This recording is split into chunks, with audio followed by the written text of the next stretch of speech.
But yeah, so I do sometimes have mixed feelings being a content creator, that maybe I'm like, I don't want to feel like I'm ever like a marketing arm of publishers or anything. And then I kept playing and it was like, oh, I have major issues with the pacing of that game and kind of how the leveling up progresses past the halfway point. I mean, the other thing is, honestly, like back in the day, like I think it was the Reckoners. I think that was the first review copy I ever got, and I think I was probably nicer than I should have been in that video. And you know, barely funded. I was doing a song and dance, like literally, I sang a song and played guitar on a video, just begging for money, which is not my finest moment. You know, I need to go see if I. That's what crowdfunding gets you.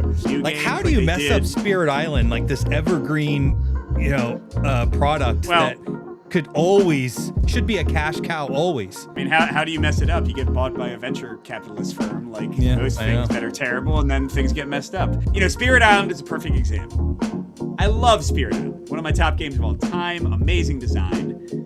But it's a game that will often have a boring ending. In this video, I get to chat with one of the people that I've watched the most out on YouTube, Mike Kelley from OneStopCoOpShop. Very early on, I didn't have a ton of people to play with, and I played a lot of co-op/solo games. So Mike's channel was a huge influence, especially early on, to how I thought about board games. And in this video, we talk about the creation of the OneStopCoOpShop, Mike taking it over. We talk about Mike's roles in design, Mike's roles in design of solo modes. We also break down Mike's scoring criteria, not based upon what he says, but based upon my research. I, in fact, went and analyzed some videos that Mike has done, and we try to pull out the common strings that weave together the philosophy of Mike Kelley and how he reviews/designs board games. This was an incredibly enjoyable conversation, and if you stick to the end, I think you might not regret it. So let's welcome Mike Kelley of OneStopCoOpShop to the Board Game Secret Show.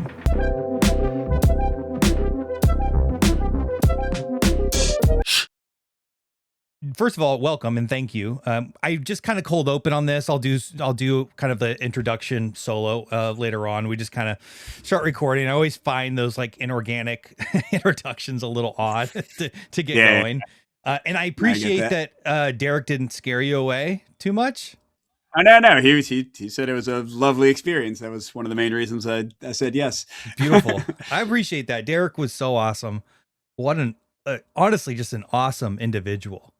I know he's great. I wish I got more time to hang out with him. I mean, he's down in North Carolina where Steve, who used to be on the channel and now does his own thing, lives. So they hang out a lot. Yeah, that's been one of like because I recently started doing this interviewing thing. I think this is probably a 12th. I'm on like a torrid pace right now, but that's one of the you're working fast. Yeah, I'm going nuts. Well, I recently was laid off, so I have a ton of time right now. So it's I'm making the sorry most about of that, it. man. That's a rough reason. Honestly, to be creative. It's the best thing that's ever happened to me. I'm blessed. I got some severance, so I'm not hurting or anything. And I'm honest. I'm having the time of my life. It's honestly great, so cool. But I was saying, like meeting Derek and other people has been like such like this odd, I wouldn't say odd, but I guess like unintended like pleasantry, or I guess like huge, wonderful surprise is just like seeing how awesome these people are that you like watch and you have that like parasocial, like with you. I have, you may not know it, but I have a parasocial relationship with you that we've been, continuing on for years. Yeah. Oh no! I've actually been an equal participant in that. Like, yeah, I liked our conversations. You thought I didn't hear you, but I heard you, David. Well, then that makes me feel much more welcomed. Isn't that weird? Like, do you have that with people? Is there like comment or even meet you in person? I don't know if you go to conventions or not. Yeah, I mean, I go to a few conventions. And certainly people will come up, not a lot of the time. It's not like I'm a big, super famous person in the industry or anything, but people will come up and say hi, and it's generally really cool. I guess the closest I get is when I meet people in person that I've chatted with on our Discord for like months or years, But even then, it's like I kind of have the parasocial thing in that case too, right? Like I've also interacted with them and formed memories with them that are not in like a physical medium, but still have some kind of meaning to me. So yeah. I had the oddest thing, and I had like one person recognize me at Dice Tower West, but it's like seeing them in person. People that I have in Discord totally, interacted with over the years. And it's like I thought of them totally different. They know exactly what I look like, obviously, but like, I was not picturing it all. I'm like, what? You're who? What? Well, yeah, that's the other thing, I guess. When I do meet somebody that I've talked to online, it's like they know what I look like, but I don't know what they look like. And yeah, you're right. Sometimes it's a total mismatch in terms of what I think is going to be their vibe and their kind of aesthetic, Yeah, yeah. So basically, I kind of want to go a little bit through your journey with the channel design, and then I've done some analysis on you. I've been not only having a secret relationship with you parasocially, but I think I might have cracked Mike's like review code, if you will. So I've created a little bit of a framework, and I want us to kind of work through what, and I mentioned this in the email, what is a good co-op game or solo game? Like, what are the attributes that are super important? And it was an exhaustive analysis. I think we went through like 10 videos. so it's not the full work, but it's recent. And so I definitely have some like I even notice it. It's like I feel like I said the same thing 3 videos ago about a different game, You do have some review ticks, and we'll talk a little bit about that. That's terrifying. Yeah, yeah. No, it's not that bad. It's not that bad. I mostly selfishly want to know what your framework is and like how you think about things. Because you have a unique, reviewer, content creator, and designer mind. So I want to dive into that a bit. But let's start with a OneStopCoOpShop. That's where I know you from. I've watched a ton. It started in 2016, but you didn't start there, or like tell me what's the origin story there? Yeah, I've talked about this on the podcast and stuff a little bit, but Colin Degnan, he's the one who started One Stop Co-op Shop, did an awesome job with it, built the channel. Like, I came in when it already had 10, 15,000 subscribers, and anyone who's done a YouTube channel or any kind of like thing knows that the hardest work are those early days, where you haven't caught on yet. So I got in. Yeah, exactly. Yeah, and I got in when things were easy. But yeah, so Colin started the YouTube channel. He didn't really do reviews. He had like a BGG list where he would kind of give his like thoughts, but mainly it was just playthroughs of cooperative games and solo games. He did a lot of giveaways, which helped to get the channel bigger. Also, this was earlier in YouTube, board game-ness. So it was just easier to kind of break in back then. It's so hard right now. That's true. Yep. And then, so it's a weird little thing. So Peter and I, Peter's my co-host on the podcast and the guy that I design games with most of the time.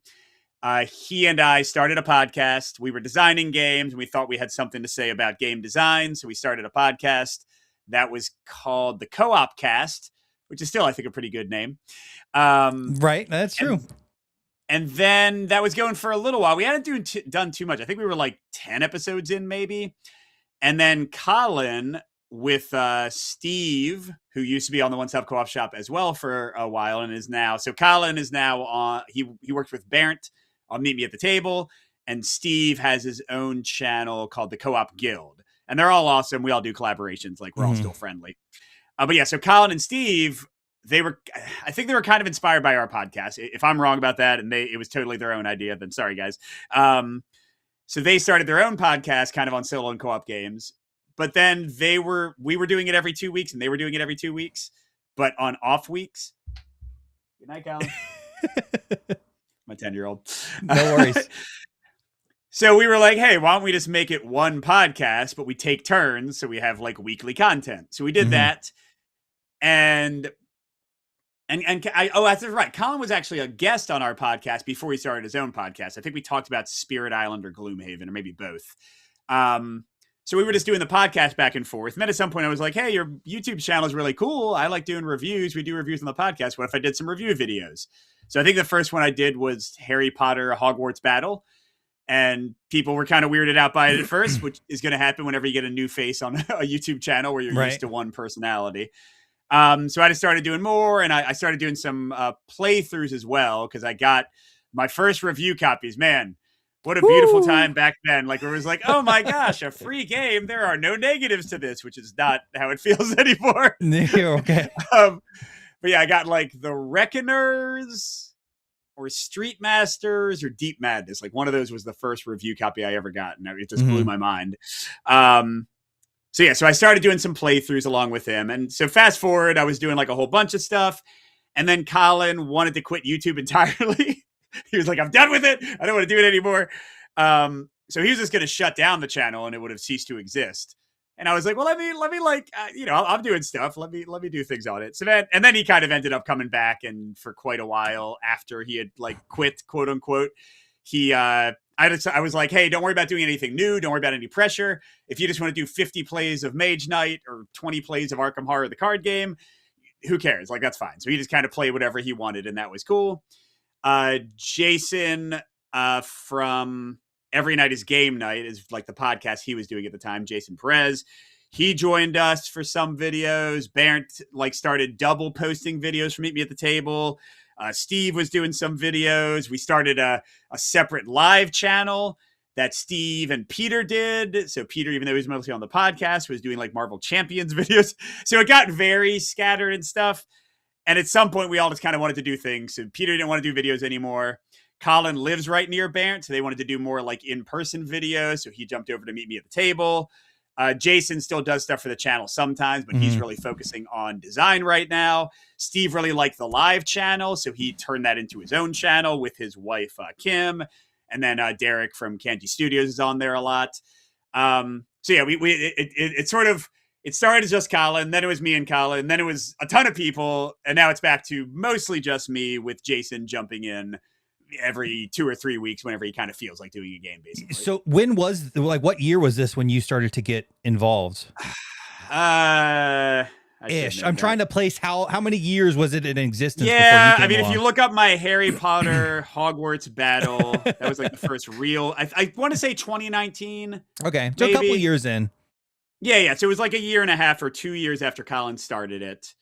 And again, I think it was like around 10,000 subscribers at the time. And yeah, we built it up, thankfully. So you were crushing it. You're doing really well.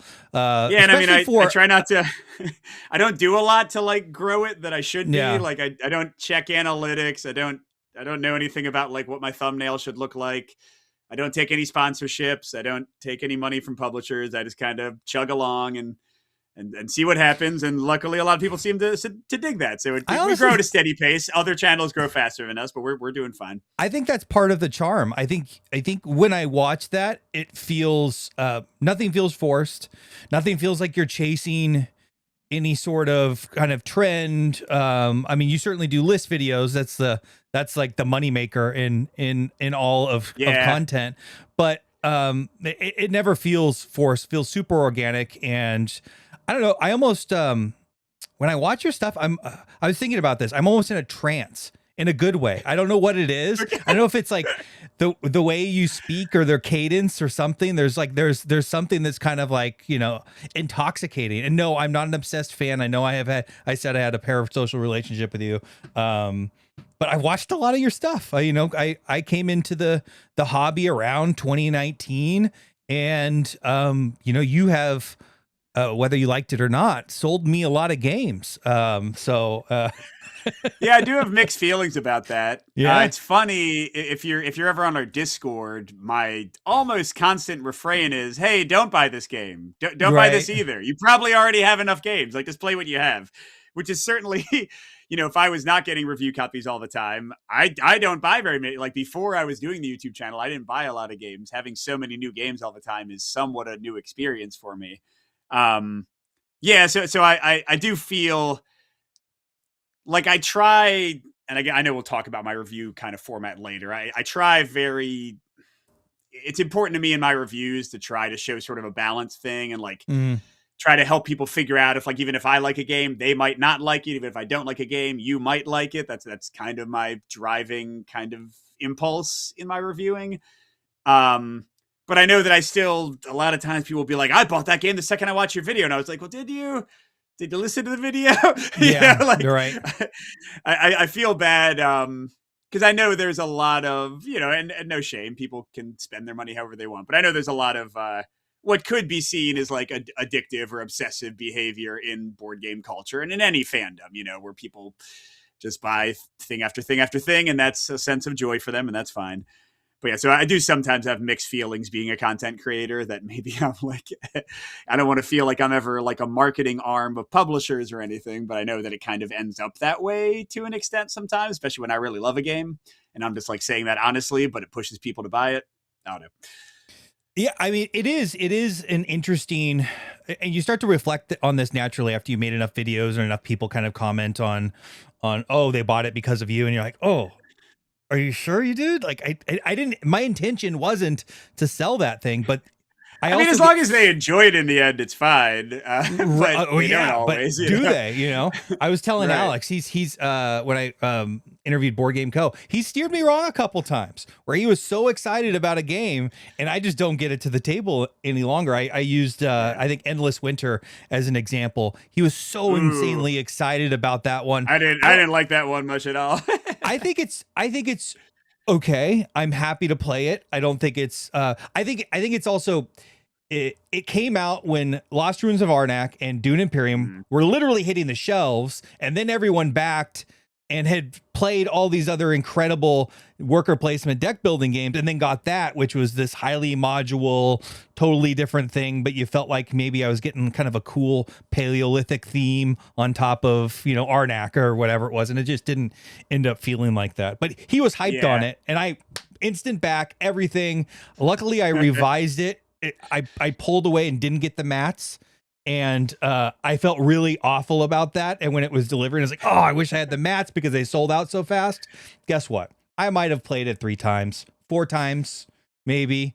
I did get it out last year to just revisit it. It wasn't bad.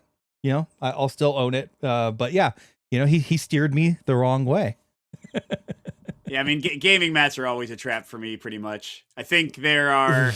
I'm staring at a bunch right now. There are 2 games in my entire collection where I'm really happy to own a mat for them. And it's like the games that I play all the time, and the mats are lovely, and it's better than the regular board. That's kind of the only time. What is it about mats? I don't know. Some people just obsess over them, have to get them.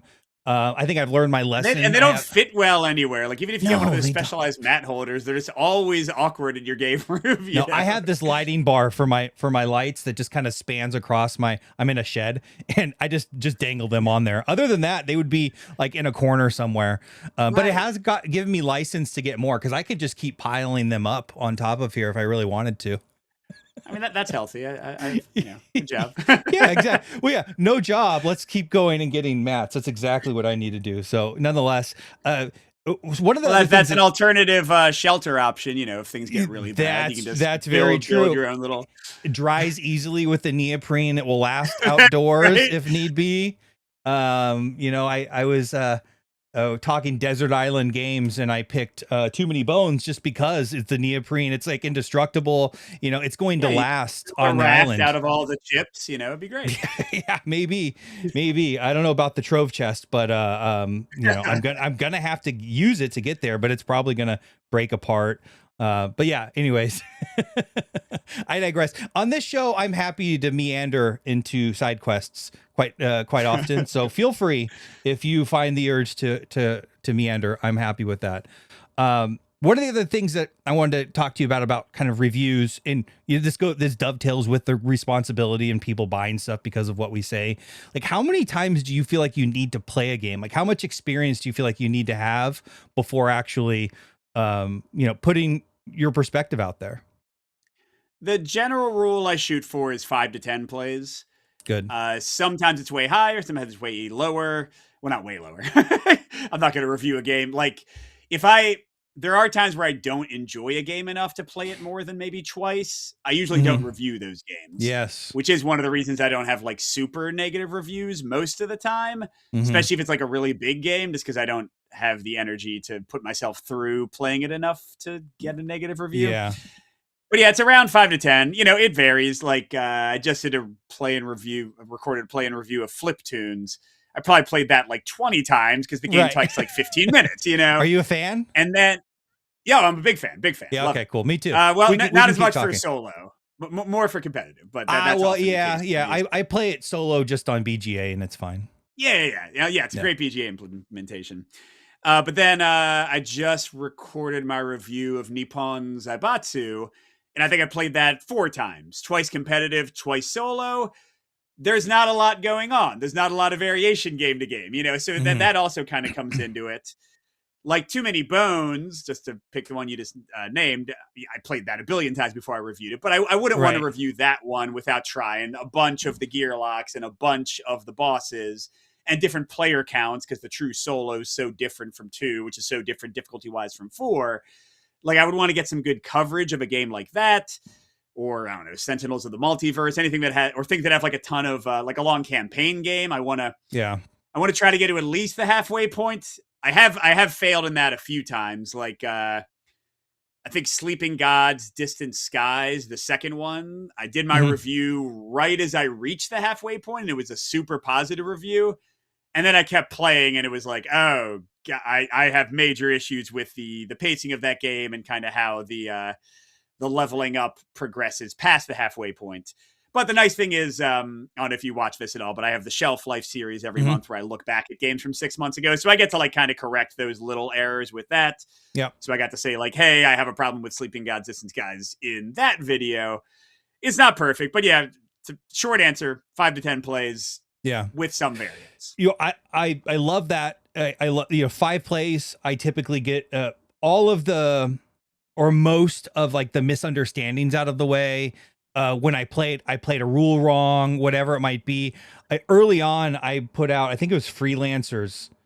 Is that Freelancers, that little RPG game? And I put out like kind of the second one after Forgotten Waters from Plaid Hat. Yes.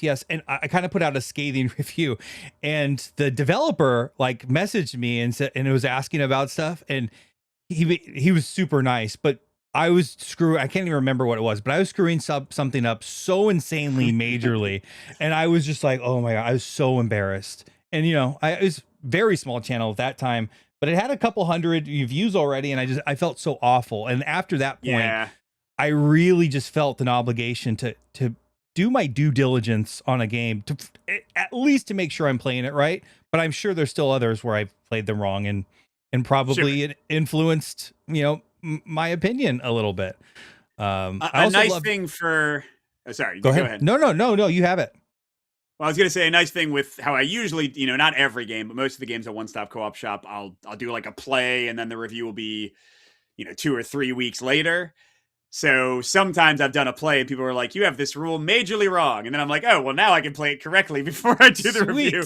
That's smart. I like that. Yeah. I mean, it wasn't meant like to do that, but it kind of worked out community policing there. Yeah. Right. Oh, yeah. Well, they'll let you know. And sometimes they'll let you know a rule that. You have that problem too? Everybody has that problem, man. And the worst is when they're wrong, and I'm like, can you read like page 6 of the rule book? Here's the quote. Like usually they're right. And I just mess something up because it's hard to, you know this. It's very hard to record something and get everything down and keep track of things. But yeah, that gives me anxiety, honestly. Like I've done a decent amount of playthroughs, way more early on. I did a lot of Too Many Bones, which I've never played Too Many Bones perfectly ever. Nobody has. Every encounter card has like special rules that you're never gonna understand unless you have like Shannon on speed dial. Yeah, I still get comments now, like 3 years later, about a playthrough that I screwed up, even though the screw up's already been caught in the comments, and I'm just like, ugh. Oh, dude, no. wait till your channel's older. I get comments on like a Colin video from 8 years ago, and I'm like, dude, like. This game doesn't even exist anymore. Like it's out of print. Like nobody cares. It's fine. Yeah. We recently did an ARCS. It was my second ARCS playthroughs. Did it on TTS, and our first one we messed up a bunch of stuff, and we kind of talked a little about it beforehand, and we're just kind of talking about like how, because I was playing with 2 guys that are brand new to YouTube or whatever, and like how bad it feels when you screw something up, and all we got was the same person, and God love you, you helped us out. Literally 10 comments in a row. Boom, boom, boom, boom, boom. Red did this, blue did this, yellow did this. It's like, oh no, are we that awful? Even after we ranted on, rule corrections, and we're just doing this to have fun. We're not teaching the game. There's still people that just want to like really make sure that you get those those rules correct. I often tell them And to. a lot of time it's a beautiful thing. Yeah, Sometimes it is. it's less beautiful, you know. It just makes the me nature feel of the beast. bad. It just makes me Well, feel sure. bad, especially early on with those Too Many Bones plays. I would just get the comment come through. I was scared to look at the comments because I knew I screwed something up. I was like, oh, and I was working so hard at them. I was like doing Yeah. these multi-hour playthroughs with like these crazy edits and things moving around, and just spent hours and hours just to find out that, oh, I should have won or lost. Oddly enough, most of my screw ups hurt me, which always made me feel a little bit better, as opposed to like winning the game with this dramatic fashion. And I totally biffed the rules. I also like the shelf life thing you do. I think that is such an important aspect that everyone should do, is revisit the games at months down the line. I think all gamers should really, especially if they put up some sort of review on BGG against a game, like, is Brass Birmingham really the number one game, or is it the number one game on first impressions or early impressions? Yeah. How old are all of those reviews? Those are all things like I think about a lot. And I don't know how you think, like, what was the impetus to you creating Shelf Life? I mean, a little bit of it was that I thought it would just be kind of an interesting thing. I think in the beginning, I also just wanted an excuse to like do a giveaway to help the channel grow, because I was thinking about that stuff more back then. Yeah. But it is the gift that keeps on giving, because I get way too many review games, and being able to give away one a month to a lucky winner is honestly a good thing for my shelf space and my floor space. You can't see it, but there's a pile of like 20 games behind me, and this is not the gaming room. This is some other random room in my house. How does your wife deal with that? Is she fine with it? Well, she knows that I'm doing my best, because if you're in advice. the recording room, in the recording room, I have piles of games under the recording table. So it's only a little bit of runoff, and she knows how actively I give games away or trade games away or all that kind of stuff. So she at least like sees that I'm trying to make it work. I don't know. I let her have her rooms too, but we also got a 10 and 13-year-old. So it kind of, there's a lot of people trying to make room in a not very big home. Yeah. I don't have any like big grandiose space. I would love to have that. I literally have games stashed everywhere, all over my house in different places. And I have like constant piles of like, in this one place on the dining table. She's like, come on, can you please move those? Can you please move those? And they just, new ones keep appearing, and I just don't know where they come from, honey. I don't know. They just keep sending them. I don't know. No, I didn't back this a year ago for $300 all in. Yeah, she surely isn't listening 30 minutes in. I do have to say, some of them I do say they were given to me from a publisher, and I bought them. So every once in a while. Oh, geez. You don't have to lie. I don't lie to my wife at all about it. Just a couple times when a lot happened to come at the same time. Sure. Well, that's the worst thing. That always seems to happen. Like, oh my gosh, I'm in a period right now. I think, like I say yes to covering games over the course of a month, but then all 5 of the prototypes come on the same like weekend. Yeah, it's a nightmare. I got to record like 5 things in the next couple of days. What are your thoughts on covering prototypes? They kind of drive me insane. Yeah, they're different. There's so many gradations to what a prototype looks like. Yeah, oh yeah. So I just got it's got the prototype for The Big Squeeze, which is a Euro game that's on crowdfunding right now. Had a rule book in there. They were missing like one rule the guy had to correct me on. Pretty easy to play. The components are pretty nice, even though I can tell they're like hand cut and everything. But then I got, I'm very excited to play it. So there's not like any shade to the game. It's just the nature of prototypes. I also got the prototype for the upcoming new Chronicles of Drunagor, like giant dungeon crawler. And it's like spread across 2 boxes. The cards fell out because they weren't that well packed. So there's cards everywhere. There's miniatures wrapped in plastic wrap. They didn't include the rules. They don't have the rules yet. They have a learn to play that's not actually the rules. So I'm trying to like figure, but it's not like really does. So they told me, it actually just helped a lot. I went back and read the original Chronicle of Drunagor's rules, and then I read the learn to play to see where things change. And I kind of think I know how to play now. And again, like a lot of publishers don't send rule books. People might not know this. They don't send rule books Mm. usually in prototypes because they're still changing by the time it Constantly gets to you. changing, yeah. But then, like, I don't want to print out like a 50-page rule book on my home printer, so I end up like I don't want to go back and look at the PDF. I record with my phone, so I can't pull up my phone to look at the rules. So then I have to like run back and forth while I'm recording. It's definitely way more stressful than a final game, but you know, I've had games on crowdfunding. We're gonna have more games on crowdfunding. I know how hard it is to get attention to your game. I also know that crowdfunding does drive more eyes generally than like a final thing because it's the first look people get at a game. Yeah. So I try to do it, but it's definitely way more pain points than regular coverage. Do you like the excitement of the new thing that nobody else has, or would you just prefer to do the retail releases? It almost sounds like you might be kind of like feeling an obligation in that you want to help people out because you know it's difficult. Yeah, it's more that.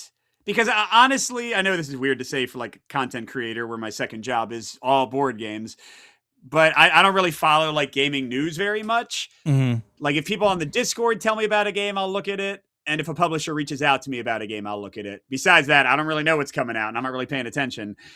So it doesn't really matter to me if I get the prototype now or I get the final game later because I didn't know your game existed until I got the chance to play it in one way or another. And it's a way smoother experience to play the final thing. I mean, don't get me wrong. There are some things like I got the prototype for the Dungeon Crawler Carl Unstoppable. I was super excited to play that. Not because I was playing it before other people, but it's because I wanted to play it as soon as possible, you know, or like my other favorite games, like when a new Bullet expansion comes out, I'm like, yeah, Bullet, you know, like I get super excited for that. Yeah, that's like one of your absolute top games of all time, right? Yeah, it's in my top five of all time, I think. I forget where last time I did a top of all time ranking. I forget exactly which spot it landed in, like 3 or 4 maybe.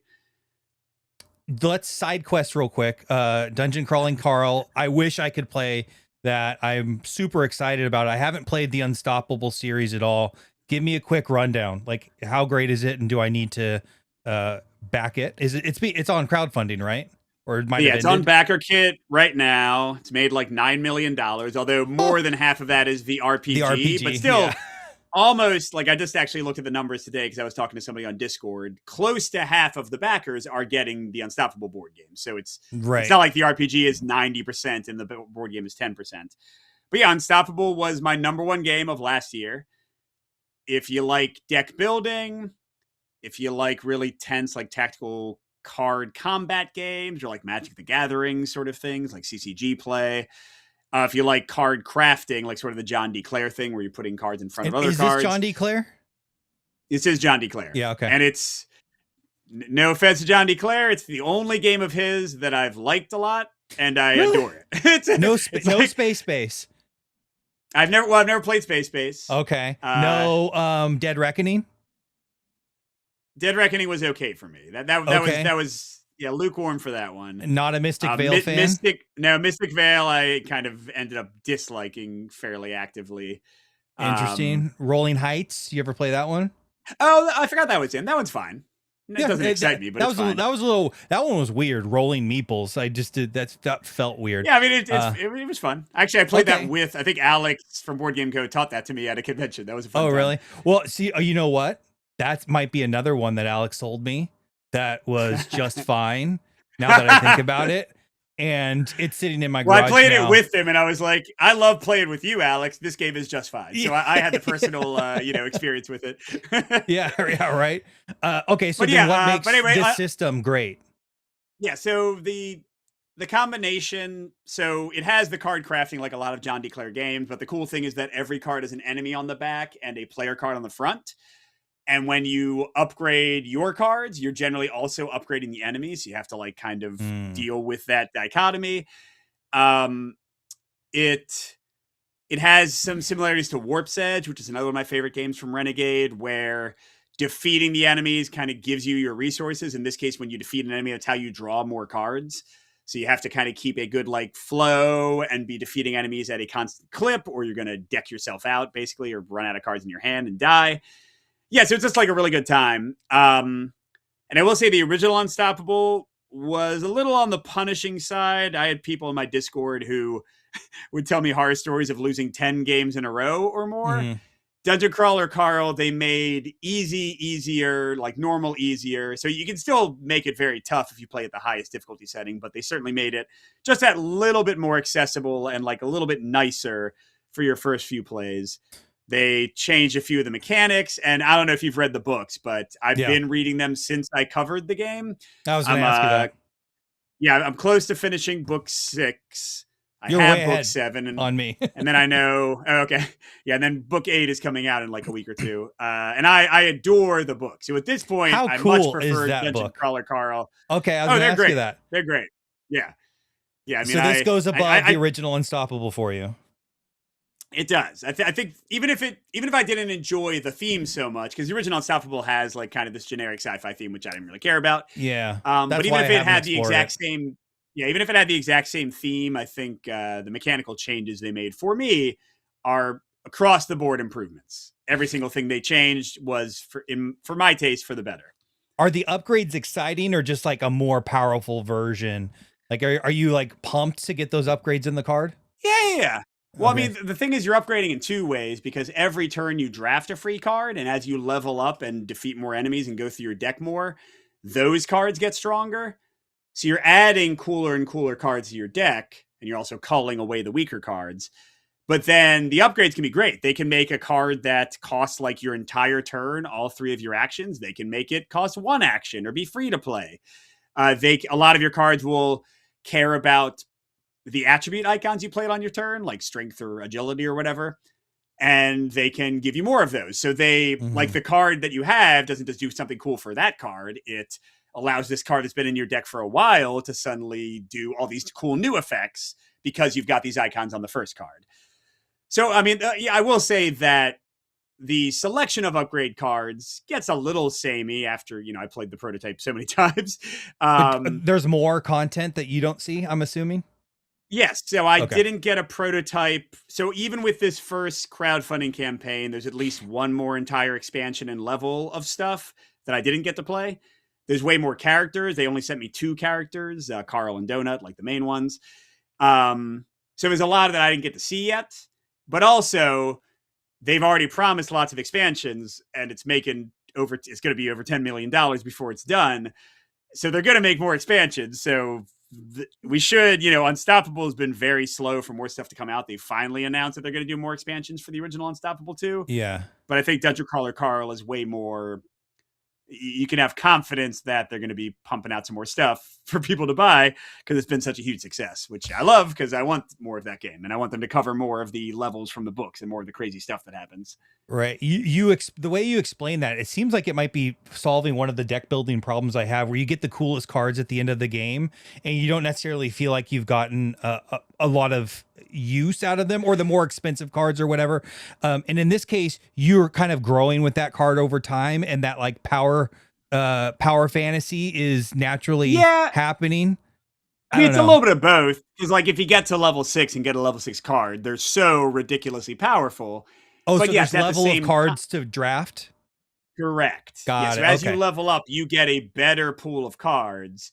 But at the same time, the card crafting means that you might have turned one of your own cards into one that is as strong as that level 6 card. So it's a little bit of both. It's a little bit of like slowly upgrading your own stuff, but also these drip feeds, these injections of like big power boosts. I don't know. It's fun. Are you like making decisions on I don't know how you like, qualify for the higher level cards to either upgrade or go and get a better card? Or is that both kind of happening at the same time? You upgrade with credits. You upgrade with money that you get, sometimes from card effects, sometimes from defeating enemies.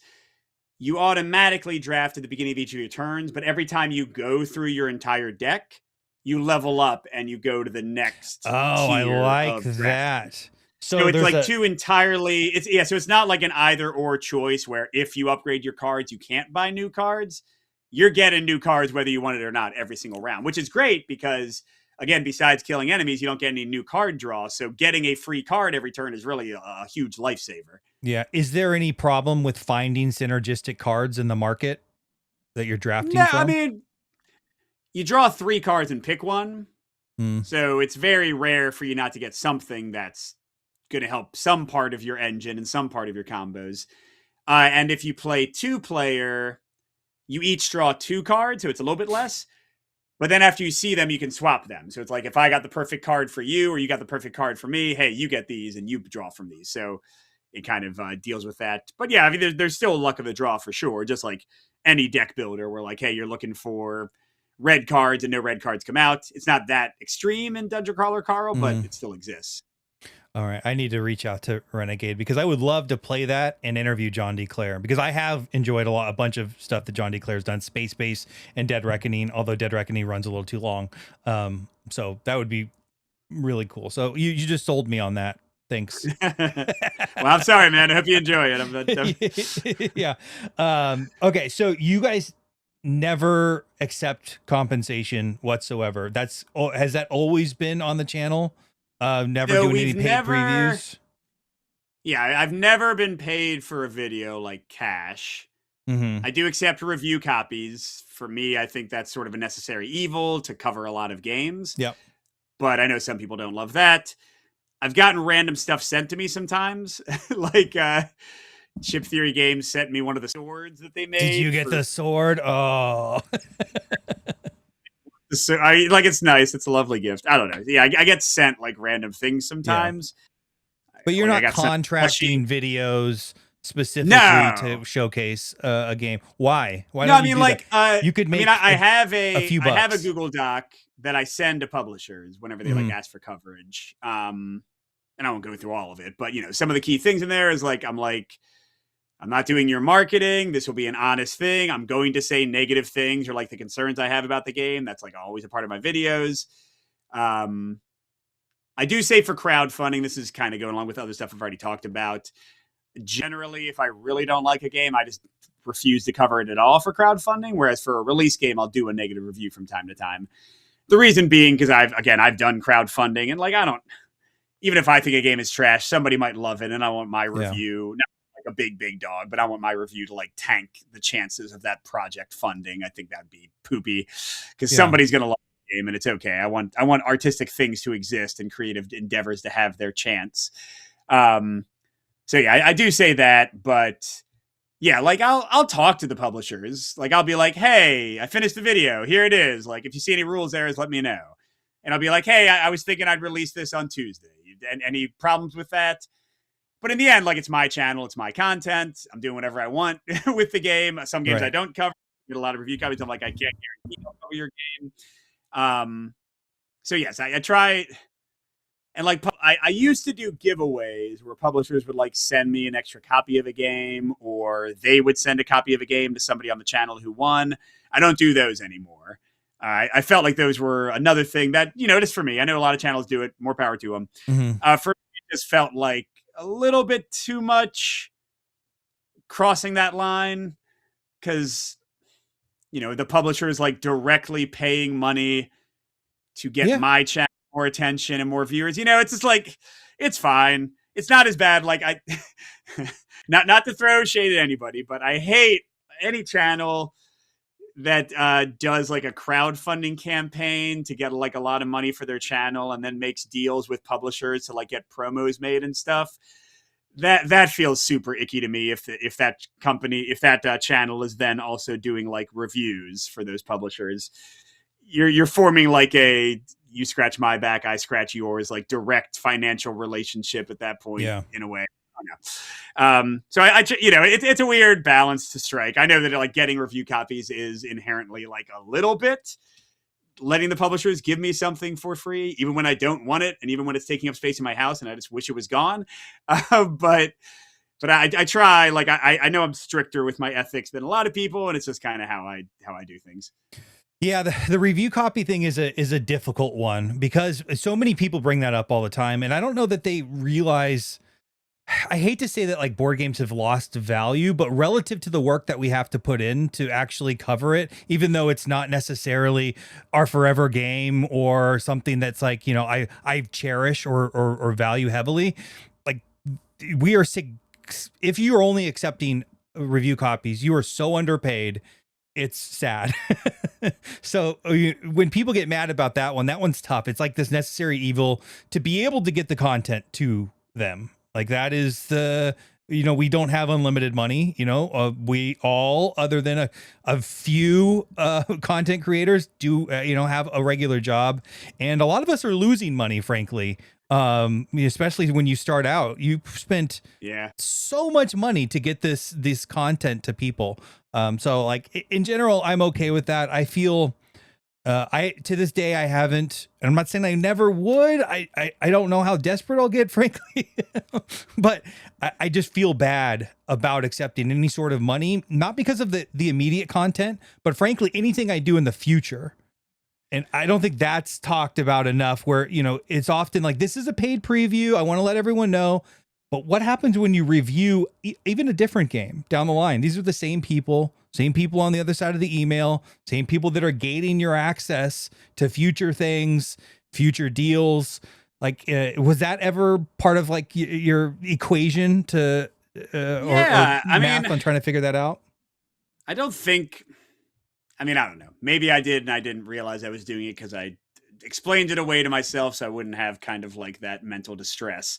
But I don't think I ever was like, I'm going to call this game I hate good because I don't want Stone Meyer not to send me games anymore or something like that, Well, what about a personal relationship where you like the person? Because these are people, right?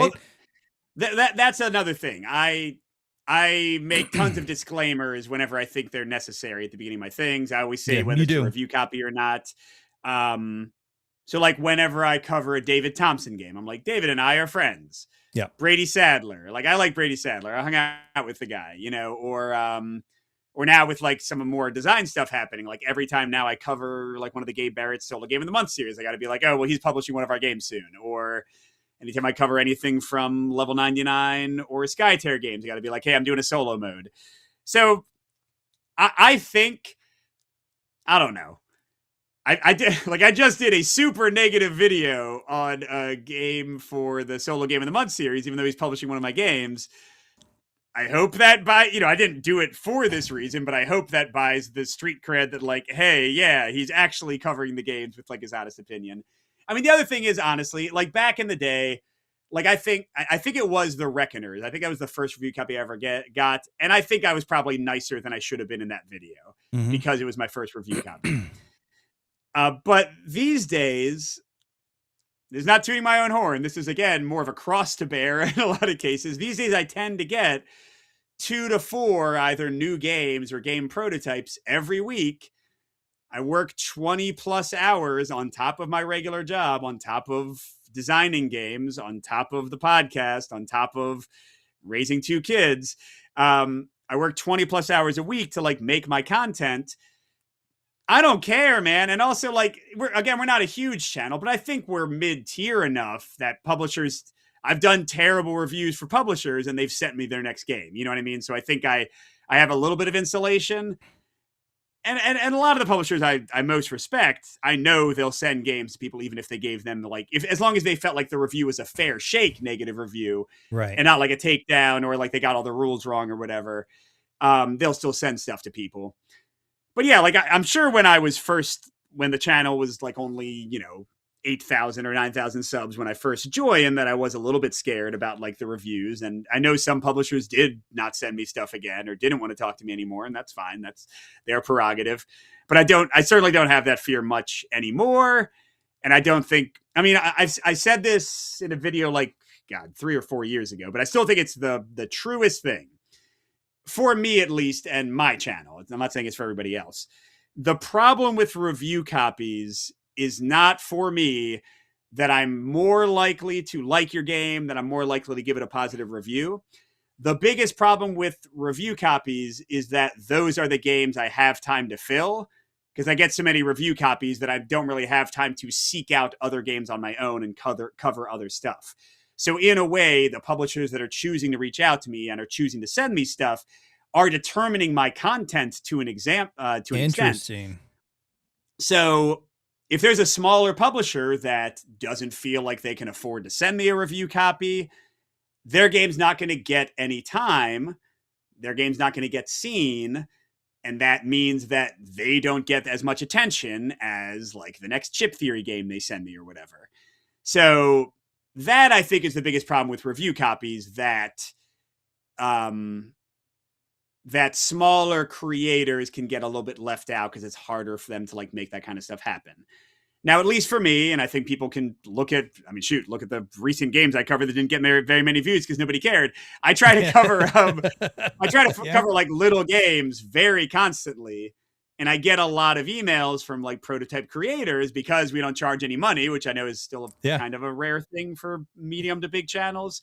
So they're like very appreciative. It's like, hey, here's my little game that's only going to make 15,000 on crowdfunding, but I'll cover it. That's fine. You know, as long as I think it looks cool, as long as I want to try it out. I'm totally down for that. So I don't know, man. I'm trying to balance. It's a lot of stuff. Yeah. So you don't really care about views. Games. I mean, I do. Like Then why would you waste your time on that? That's so much time you have to put in. And you know, I know when I'm about to put a content out on a game and it's just not gonna go well. Like, how do you reconcile that? Are you just trying to be a good guy? It's partially being a good guy. It's partially, again, because I've been the little guy. I mean, I still, in terms of game design, I still am the little guy. Yeah. You know, like the largeness of a channel does not necessarily translate to like the success of game designs and publishing. Yeah, so part of it is being a good guy. Part of it is that it's the right thing to do, and not only the biggest names in gaming should get attention. Part of it is I'll find diamonds in the rough. Like I've had favorite games that were like these little publishers that like people haven't heard of their games and stuff. But also part of it is that for the most part, even when I do, something about my content, something about the channel, I'm not sure what it is. But even when I do like little games that don't necessarily have that much traction, I still tend to get like, you know, if my average video gets 2,000 or 3,000 views by like the end of a month, those videos will still get like 1,000 to 1,500. Yeah. And they'll still get a lot of thumbs and they'll get comments and people will seem to like care about them. I don't know. Yeah. So I feel like I'm still serving an audience. It's a potentially smaller audience, but it's fine. Like today I put up my review of Pandora's Legacy, which is like a jigsaw puzzle, like riddle game. And the reviews are fine. It's not like terrible, but people were really happy. And they were talking about how they, you know, I played that with my wife and one of my sons, and they were talking about how they played it with their spouse and how like they left it set up on the kitchen table. It's nice. I don't know. I mean, I'm all over the place. Like this is a significant portion of my income. Like it's not nothing what I get from the Patreon and YouTube and all that stuff.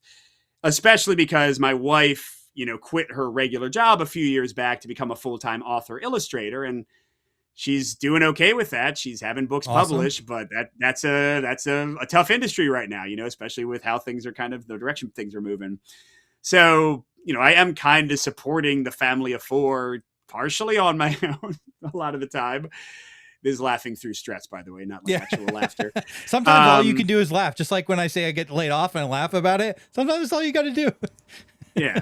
But like, it's also my own personal preferences. When I see a YouTube channel where I can tell that they are shamelessly chasing the buck and trying to get views and clickbait and all that stuff, I have no desire to support that kind of creator in the slightest, you know? And I hope that viewers can kind of see transparency and like honesty as like a positive thing. And I think a lot of them do, at least enough that the channel is doing well, you know?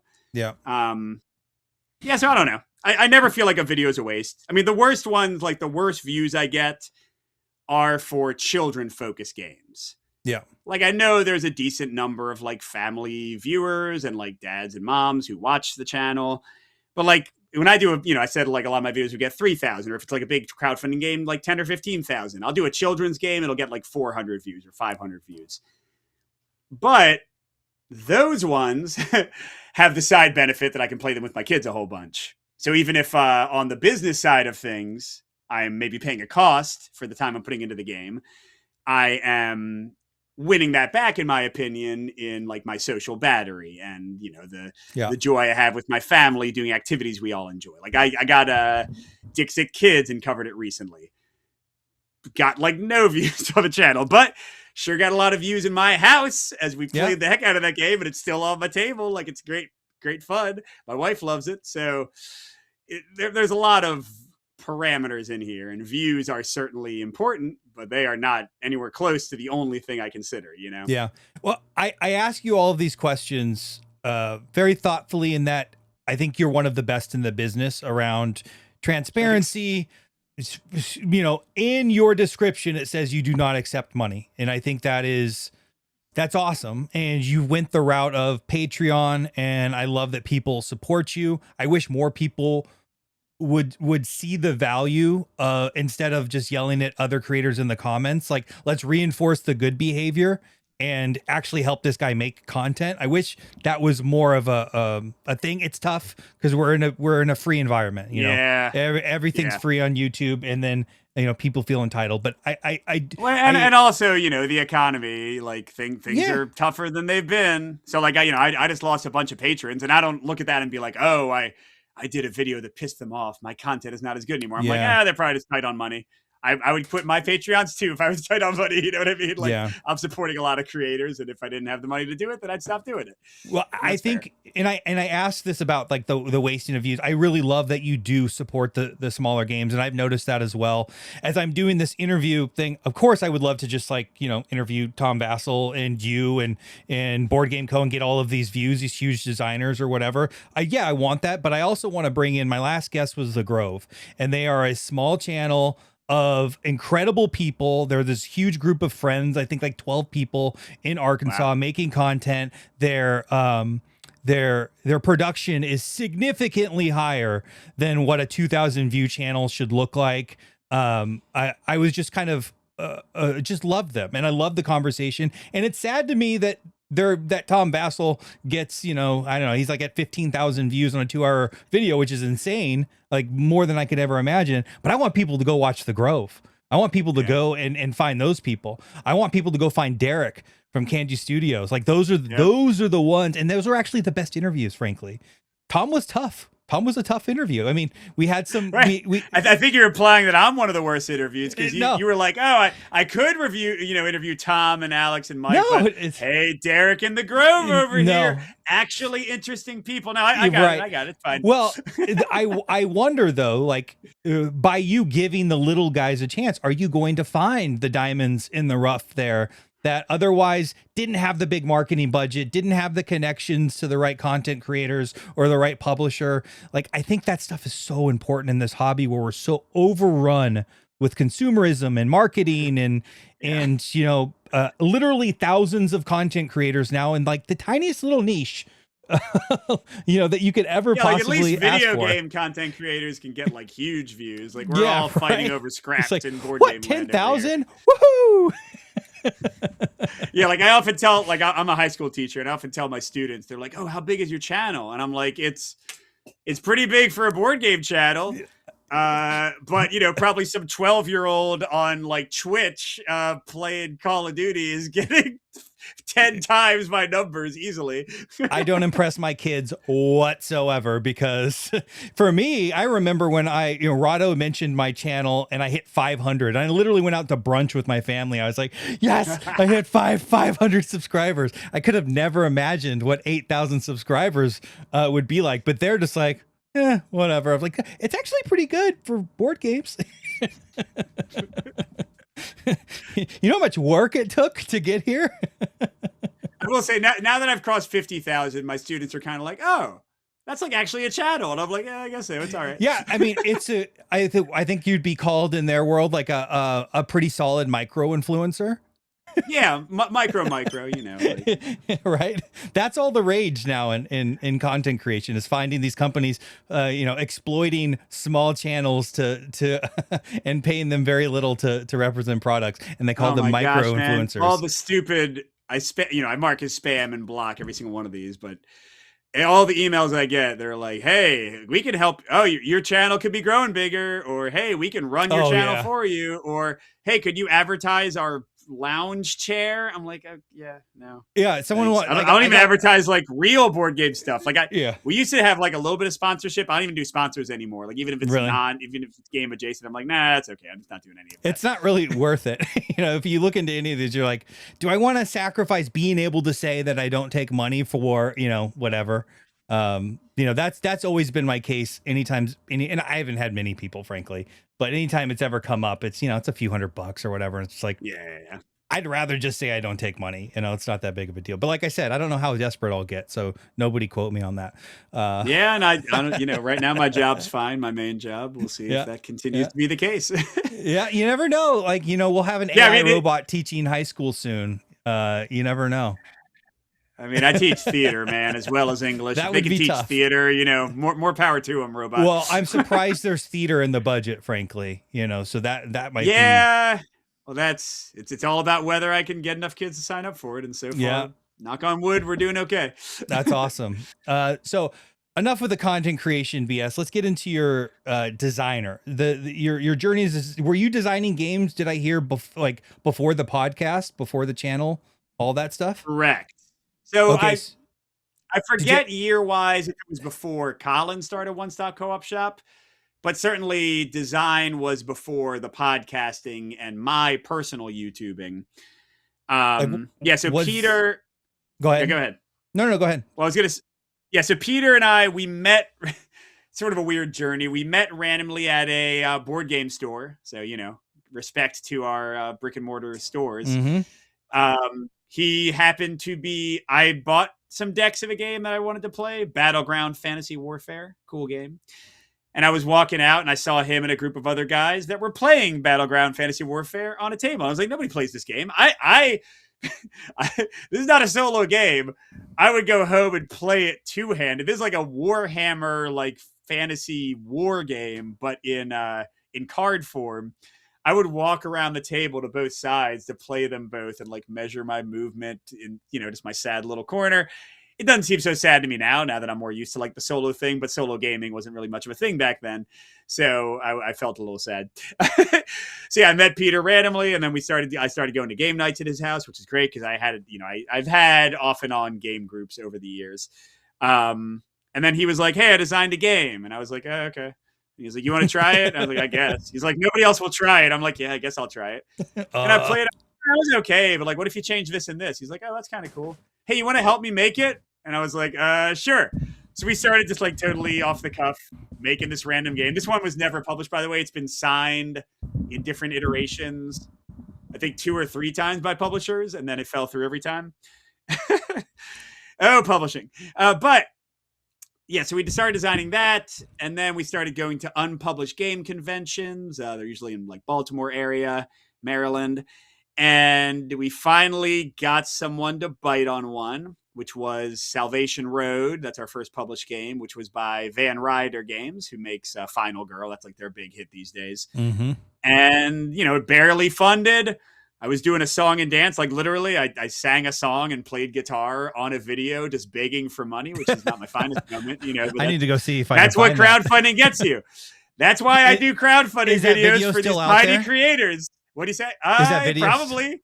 God help me. I don't want to see it. If I can find it, I'll insert it now. Okay. All right. Well, if you just watch that, I'm sorry. I've done better songs since then. If you want to hear me singing in a more fun way, check out in the Street Masters video. I did a song and a montage of me like working out to lift to do Street Masters. History repeats itself. Try and you'll succeed. Never doubt that you're the one. You can have your dreams. You're the best around. Nothing's gonna ever keep you down. You're the best.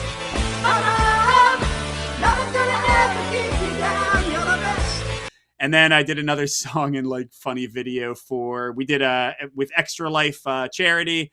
I did this video at the end where I was trying to lift the entire Too Many Bones Trove chest. And I did a video about it's a Too Many Bones song. That was a banger, actually. I like that song. Whenever I watch that video, I start singing it again.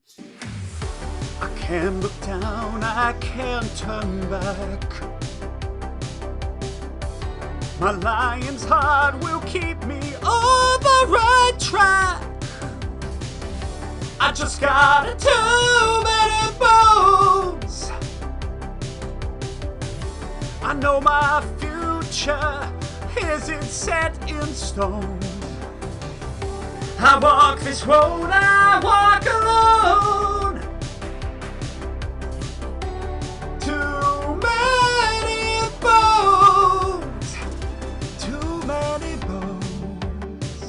So yeah, How did Mike this and not Stringy, come up on my research? I had no idea these about this. These are, I mean, the Street Masters review, that one's kind of legend if you've been with the channel for a long time. But yeah, the Trove Chest one, it's kind of buried because Steve's in the first like minute of the video talking about how well Extra Life went, and you got to get through that to get to me doing a ridiculous song and montage video. Yeah, I'm lifting my children to work out. It's funny as heck. But anyway, what was the question?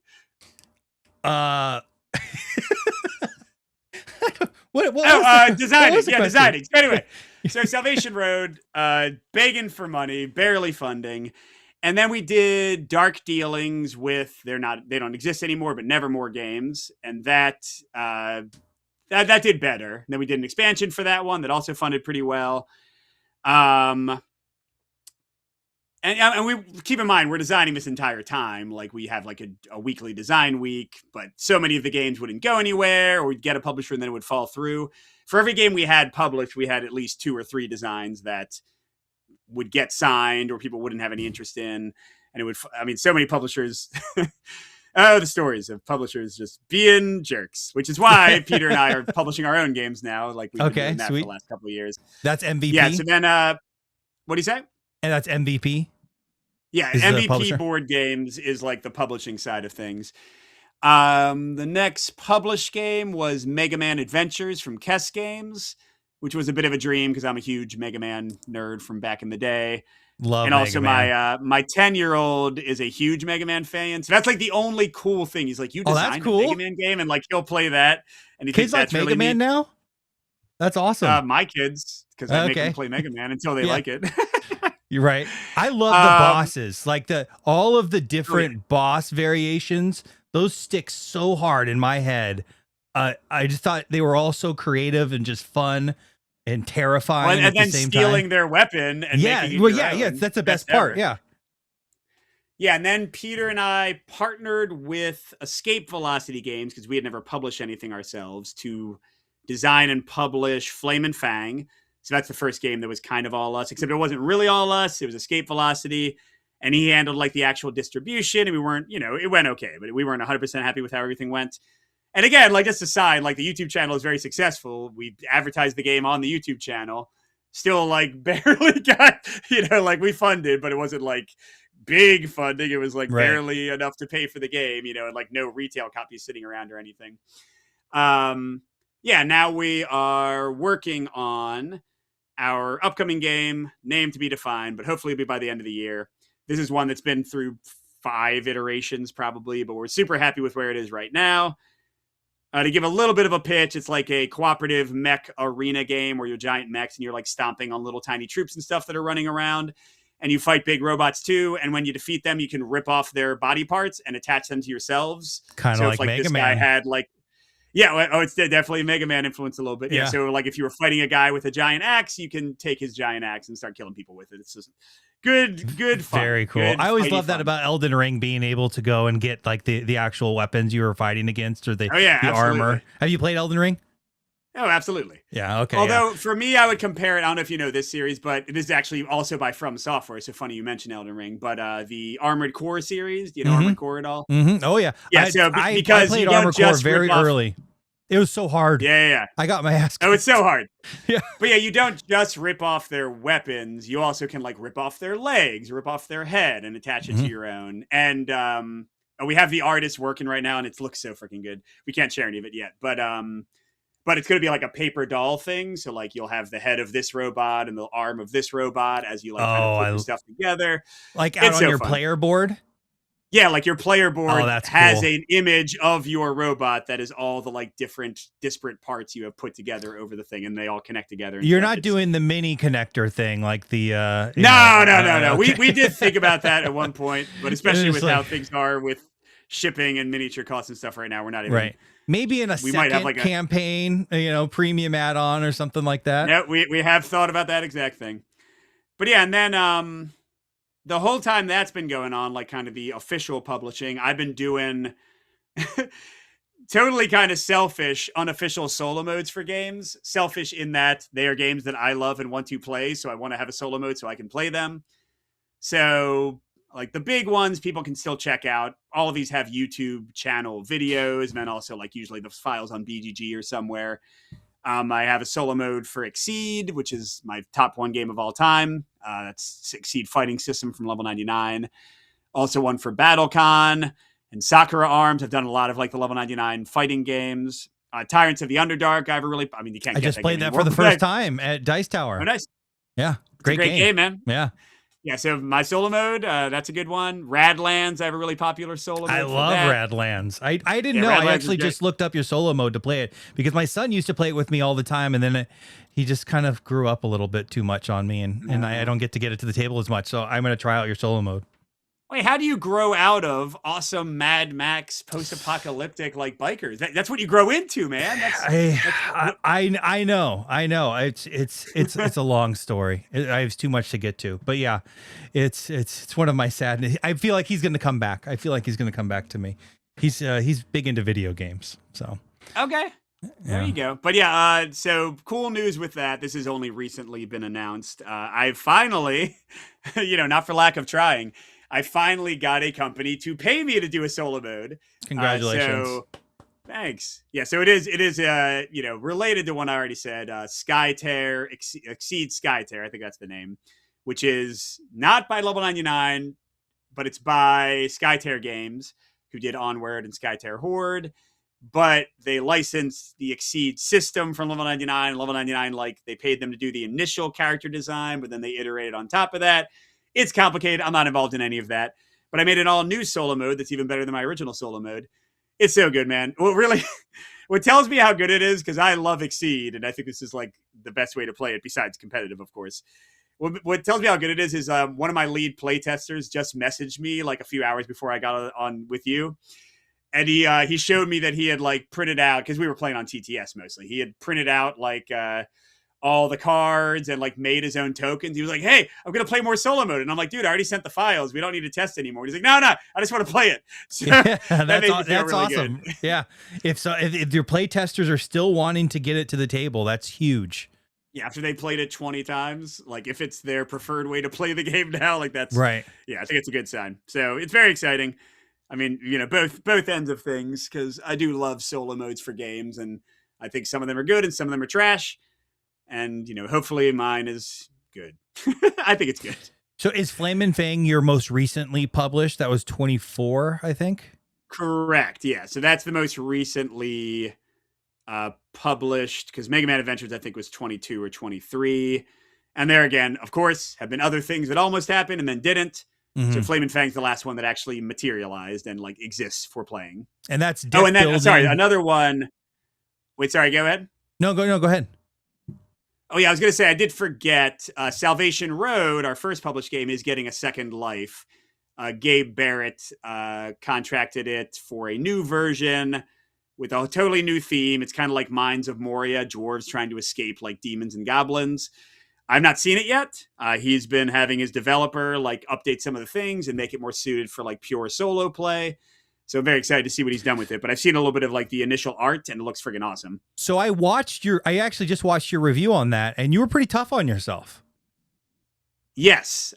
I look back at like even Mega Man Adventures. I'm like, man, I would have changed like 5 things about this design, like core things. Is it just because you don't have enough time, or did you learn more? Like why can you look back? I don't know where in the timeline that review was relative to you actually releasing the game, but I was surprised. Oh man, the Salvation Road review was like probably years after it was even out of print. Okay, so you had like that was just like a fun like kind of look back. Yeah. But yeah, I mean, a lot of it is growth. I think I'm a better designer than I was 1 or 2 years ago. In Mega Man Adventures, since it came out in 22, 23, we were designing it in like 2021. So it's been several years since then.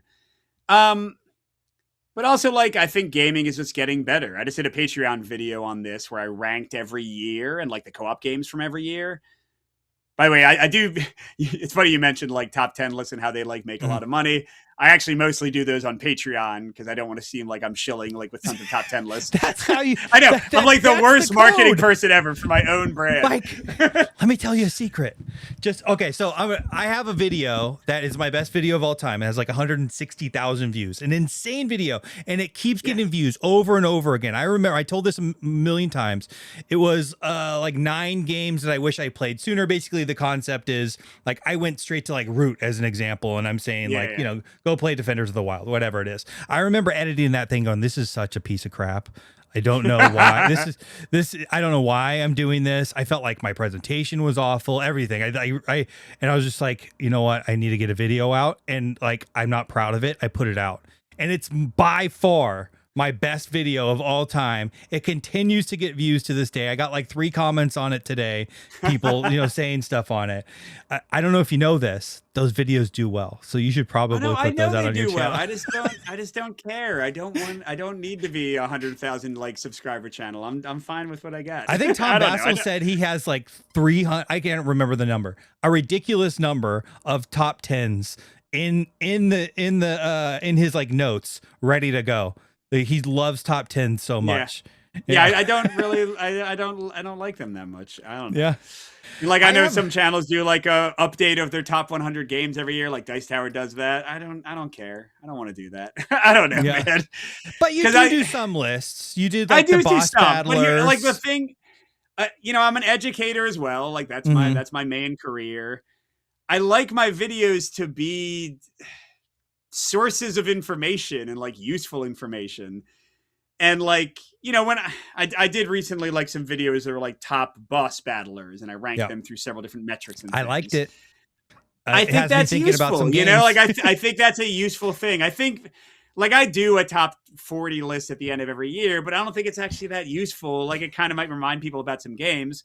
But like the playthrough where you can learn how to play like this random game, I don't know. I think that's a more useful artifact, even if it's not going to get me as many subscribers. Yeah. I agree with that. I'm definitely I'm a weirdo. I know I'm a weirdo. Why am I even in content creation in the first place? If these are my attitudes, I don't freaking know, man. It absolutely drives me insane that that's the content that does so well, that people like top 10s and impressions, like the quick hitter. You know, I only played it once and I just got to get this out. Like I really love the deep, in-depth perspectives, playthroughs in particular. I'm a big fan of. Like, you can't lie on a playthrough. You can't tell me you love a game because I get to see it. I get to see what the game's about. I get to see the flow of the game. That's what you do so well. And that's frankly that's why I try to always do the playthrough before the review, because hopefully if you watch the playthrough first, you don't even need the review. Like I'm just kind of confirming things. I'm like, it was like that every time I played, you know, those 5 times or 10 times. Right. Yeah. And and that is by far the most, you know, if anyone asks, like I said, go find a playthrough and watch it. Because what I just told you, that I'm missing things. I'm only bringing up the things that I thought was important. There's probably other things and other considerations I'm not even thinking about. I don't know your play group. I don't know what you've played in the past. All of that stuff, I have no idea. So I think that's super important content. So Salvation Road is possibly getting a re-release. What's the new theme? Yeah, so it's supposed to be the theme I suggested to them, and Gabe really liked it, is basically Mines of Moria. So you are like a group of, I don't know if it's dwarves or like a mix, like the Fellowship, but you are trying to fight your way out of like Balrog, you know, orc infested territory, because the original Salvation Road was directly like this. I was the lead designer on that one, and this is literally the movie I was watching every night as I designed it. It was heavily based on the Road Warrior, the second. Okay. I thought you were about to say The Road. I was going to ask you because that's my reference. I love The Road. That's a great movie and a great book, but no, not that. That's depressing.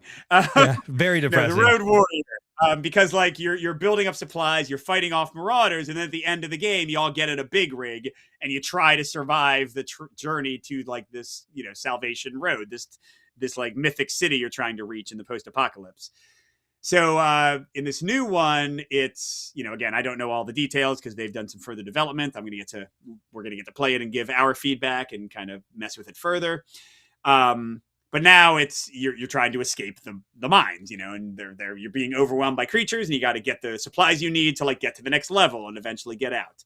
So I think it mixes really well. A core concept of Salvation Road. I mean, I will say it's funny, even though I did do that review and I was kind of negative. I think there's some things in there that I guess at this point, finally, a few games have done things kind of like it, but I think there were some really clever designs in there that have not really been replicated. One of them being that each player controlled 2 characters, which has finally been done with Fate of the Fellowship. But even then, it's not doing the same thing we did. You each controlled 2 characters, and one of them was like a loser who was an active drag on the party, and one of them was like an awesome hero. Because I was, there's always those people in zombie apocalypse and other post-apocalyptic things and Mad Max movies that are like messing up and arguing against everybody and screwing things up and making you almost die. I wanted to kind of model that aspect of those sort of things.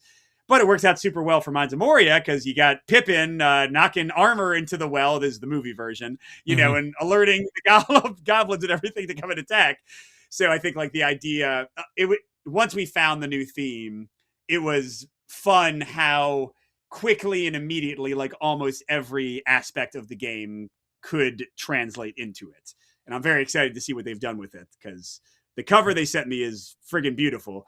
Now I just got to see how the game is. Do you regret the post-apocalyptic theme? Do you think that was a problem? Like back then it had to have been in vogue, Walking Dead, and because that was kind of like much of the media.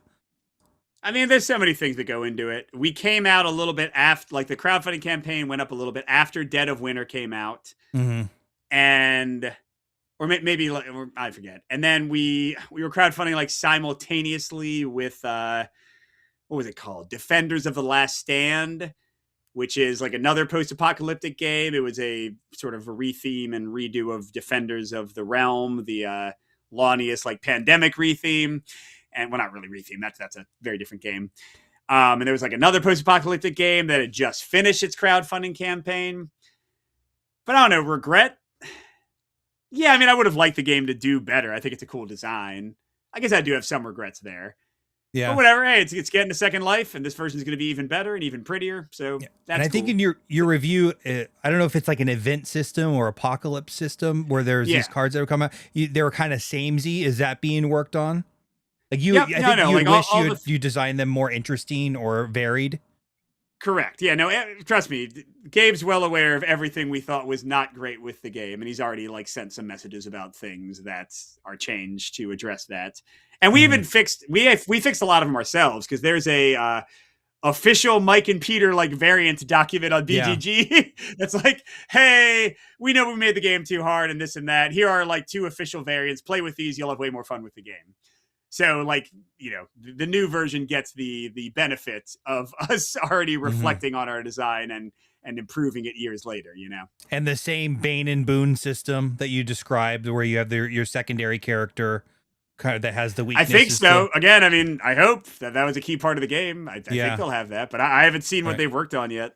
We're in the middle of our own design, and he's going to send it to me. I'm excited to hear about that one. How does the publisher thing work? Because Van Ryder published it. Do you own the rights to it, or how does that like transfer over?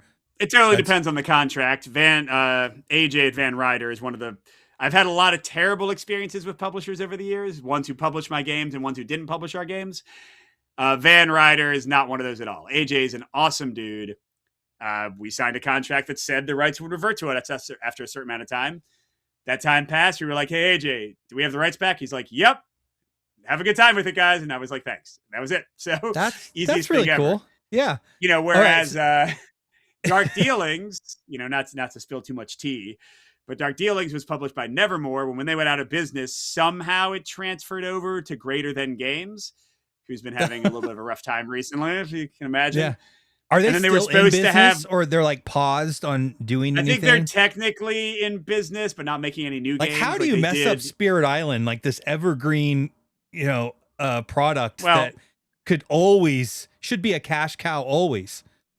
I mean, how do you mess it up? You get bought by a venture capitalist firm, like most things that are terrible, and then things get messed up. But like they did, I backed the latest expansion for Sentinels of the Multiverse, and they finally were able to deliver that to most backers. So they're still like chugging along and at least trying to not have outstanding debts and things, which I respect.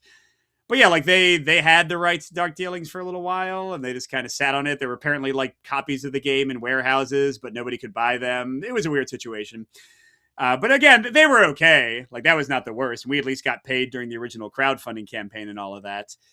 There are other publishers who are way sketchier out there.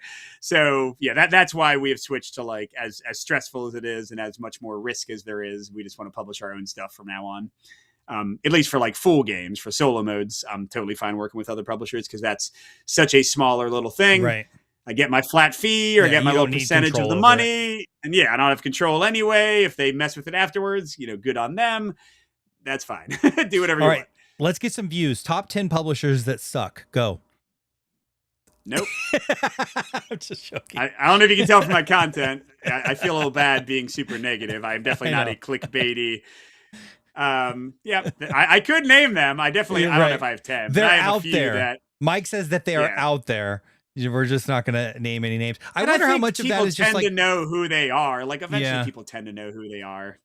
I don't know enough of the behind scenes thing. I wonder how much of that is just people that don't know how to run a business and they just like to like produce board games and they get themselves into what turns out into a bit of a Ponzi scheme where they're floating things and they're just trying to stay afloat and save themselves. I have some sympathy there if that's the case.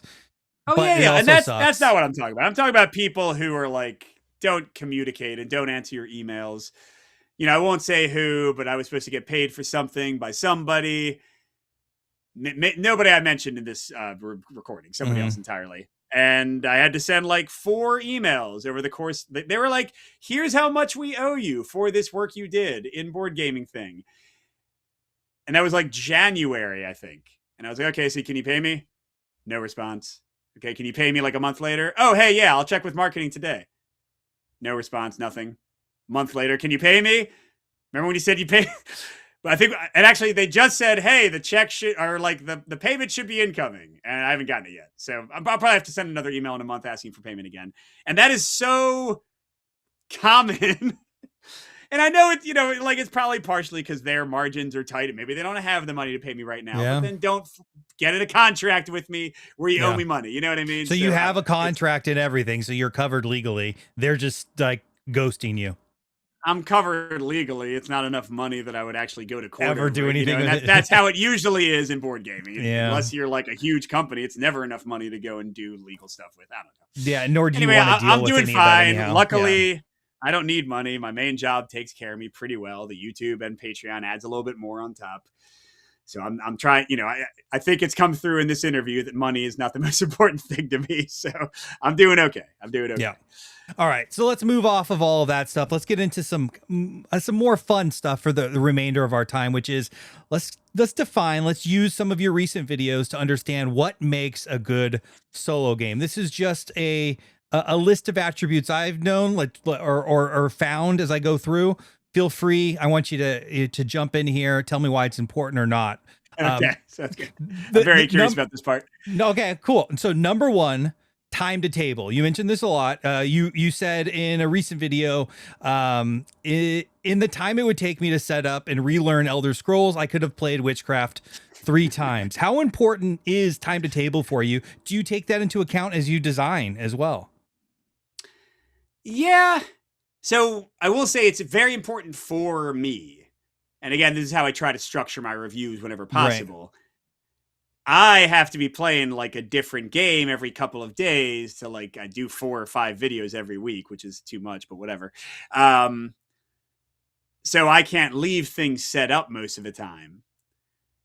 Time to table doesn't matter as much. Like, I know people who Voidfall is an example of a game that takes forever to set up and forever to tear down. But if you're going to play Voidfall over the course of like 3 days, you're going to play it 2 or 3 times. You're just going to leave it on the table in between. Who cares? You know what I mean? But for me, yes, time to table does matter a lot. And I don't know if like the actual setup time, I mean, certainly in our designing, like my solo designing and our stuff, I try to limit components. I try to have components do double duty. whenever possible. I don't just have tokens to have tokens. Mm-hmm. We try to have like really good player aids and summaries on the back of the rule books and on cards to kind of make that player experience easier. But, you know, we can fall into the same trap that other publishers do, where we play so much on TTS these days that you don't always realize what's a stumbling block until you get like that white copy and you're like, oh, this kind of takes a little while to set up. I don't think any of our games, I don't think we've designed a game that is heavy enough to have like a crazy setup or teardown. In fact, I'd be confident in saying we have never done a game like that. So I guess it probably is important to me, and I just don't realize it because I sort of tend to gravitate towards fairly streamlined designs, and I think those tend to be more elegant. But again, that totally depends on your gaming life, right? I'm not going to say that's a hard and fast rule. I have a feeling you're going to say that about a lot of things, but I do think like universally, like getting a game to a table, people enjoy it more if it takes less time, if there's less barriers to bring to the table. I think that's a pretty safe one to say, like less time equals better. Like Elder Scrolls, would that have been ranked higher for you if you can get it to the table easier and just play it? Because you know the experience, right? It's great. Yep. But does it make it to the table as much as something like a Witchcraft would? Because it's just like, in the end, is Witchcraft a better game because you're going to play it more? No. Okay. No, I mean that's making too much of one aspect of the game. But certainly hitting the table more often, and I try to separate those two things. Like I name Cloud Spire as one of my favorite chip theory games. Takes me forever to get that one to the table, and it almost never happens, but I still own it because I think it's a great game. It's not about being a better game or a worse game. It's just what fits into your time, and my time tends to be more limited these days, so I'm not going to get Elder Scrolls to the table. And I will say, you know, for a comparison point, same company, a lot of the same designers, Hoplomachus Victorum had that beautiful, like, arena thing you would put all the chips in and put inside the game box, and you could take that out and be mostly ready to play in 5 minutes. So Elder Scrolls has that a little bit with the, if you get the plastic thing, or I think they're in all the copies, the little like plastic containers that your character sheets go in. But there's a lot of other stuff to deal with. So I still think Elder Scrolls for me is a better design and a game I would rather play than Hoplomachus Victorum. But certainly in that one aspect, I think Victorum had the better clean organizational design to make tabling the game easier. You know? But it's at least a part of your mental math when you're taking into account ranking, right? Because I think you did rank, it may have been a different game, but you specifically mentioned that this game isn't better than Elder Scrolls, but it's significantly easier to get to the table. It probably was. I mean, and I say this a lot in my rankings. If I play a game all the time because it's really easy to play, or because my kids love it, it's probably going to get ranked higher. Like that's just human nature. It doesn't mean it's a better game, but like, you know, I Flip Tunes. I played that, 3 times with my kids in the last couple of days. It's probably going to be pretty high on my end of the year list because it's fun as heck and I get to play it really frequently, you know? I've been wrestling with that a lot lately. Like we've been playing a bunch of IV Studio games and they gave us Moon Rollers. And Moonrakers. No. Moon Rollers is the dice version. Your base. Yeah. Oh, no, it's by the way, it's a game. This thing's awesome because you have 6 cards out, very similar to Moonrakers, where they have these powers and abilities, and you are rolling dice to get the right symbols to be able to fill different requirements. The cool hook on this game is that when you fulfill a requirement, there's like 3 to 4 different requirements, all using different symbols and different dice. You don't get the card. You only get the card if you're the last one to fulfill the requirement. However, you get all the points related to all the requirements that you fulfilled. So there's a really interesting dynamic where it's like, do I want to give this person all of these points and get the card, or leave that card alone and go work on my own card? That's interesting because you can only work on one card per game or per turn. So if there's only one requirement left, you're technically wasting a bunch of your dice. So it has this really fun kind of like interesting dynamic. There's also dice rolls where you get more dice to roll on your next turn. So basically you can roll until you bust, which is I can't commit one of these symbols to one of the criteria. So anyways, it's the idea is ID Studios makes some pretty cool games and I've enjoyed a bunch of them. I play that one way more. Is it a better game? No, but is it actually a significantly better value for me? I mean, I got it for free, but 100%, I would like to tell everyone, go play that game. You know, another one, Fight 5, I just got from Chip Theory slash the Oh, Manny Tremblay. is that the war one? Like the kind of war evolution from Manny Tremblay? Yeah. So stupid and fun. It's just like, you know, you're playing these 5-card hands and you're essentially, it's like kind of blind bidding, trying to create, you know, get these cards in the middle. And I've played that more than any other Chip Theory game that I've played recently. Like, how do you reconcile that? It's tough.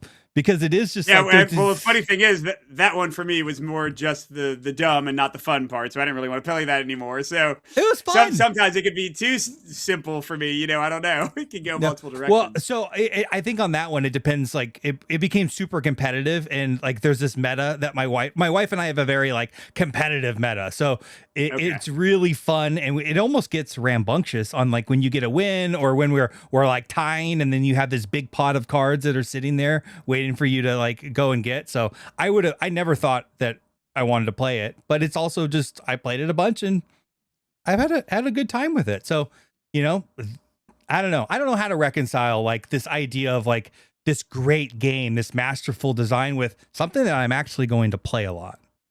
You know, so I like that you take it into account, getting these things into the table. Moon Rollers, I highly recommend. I've played less, admittedly, of Fight 5, but I like it. I like it a lot. I also have, what is it? Neon Rain. I'm kind of hopeful for that one. I think you probably played. It's the one where you're playing like the game buttons against each other head to head. Or there's also a solo mode. Oh yeah, I didn't like that one very much. The asymmetric characters. Okay, well. Yeah, unfortunately, most of Manny's designs have been misses for me. I'm waiting for the one that I really love. Dice Throne guy. His art is well. He's a part of Dice Throne. I don't consider that like a mainly Manny design. Unless I'm missing I thought he's the designer. I could be totally off on that. I thought it was like 3 people, isn't it? Is it? Oh, you would know better than I did. I wouldn't. I wouldn't. Trust me, I don't necessarily pay attention to those things. Well, yeah, if Manny designed Dice Throne, that's certainly my favorite game. You do like Dice Throne then, but I like it fine. It's not like a top game, but I like it. Okay. Do you like Chuck and Dice? Like, is there a game called Chuck and Dice, or do you mean the action of Chuck and Dice? No, Chuck and Dice.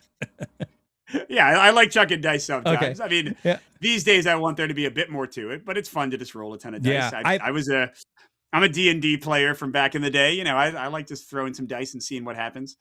I'm going to jump down to the reason I asked that is I have this on my list. You talk a lot about luck mitigation and not having something. We talked a little bit about this with Salvation Road, not having something that completely kills your game in the midst of that you have no control, no mitigation over. How important is that to you? It depends a lot on the length and weight of the game. Yeah. A light, flip tunes, good example. Game is like 10 to 15 minutes long. Sometimes you just get bad flips. Sometimes all the right cards come out for your opponent and not for you in the market phase. Oh, well, it's 15 minutes. Who cares?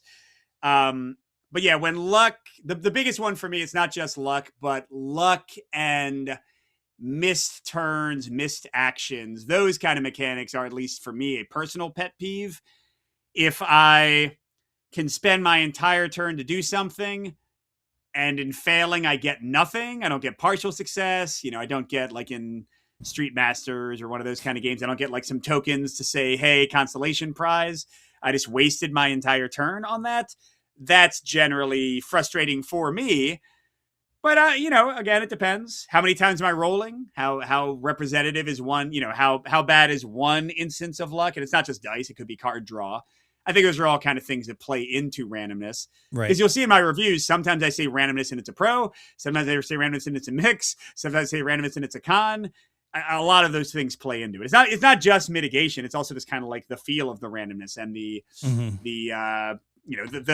gap between the possibilities, and the range, the cone of possibilities that could take place with that randomness.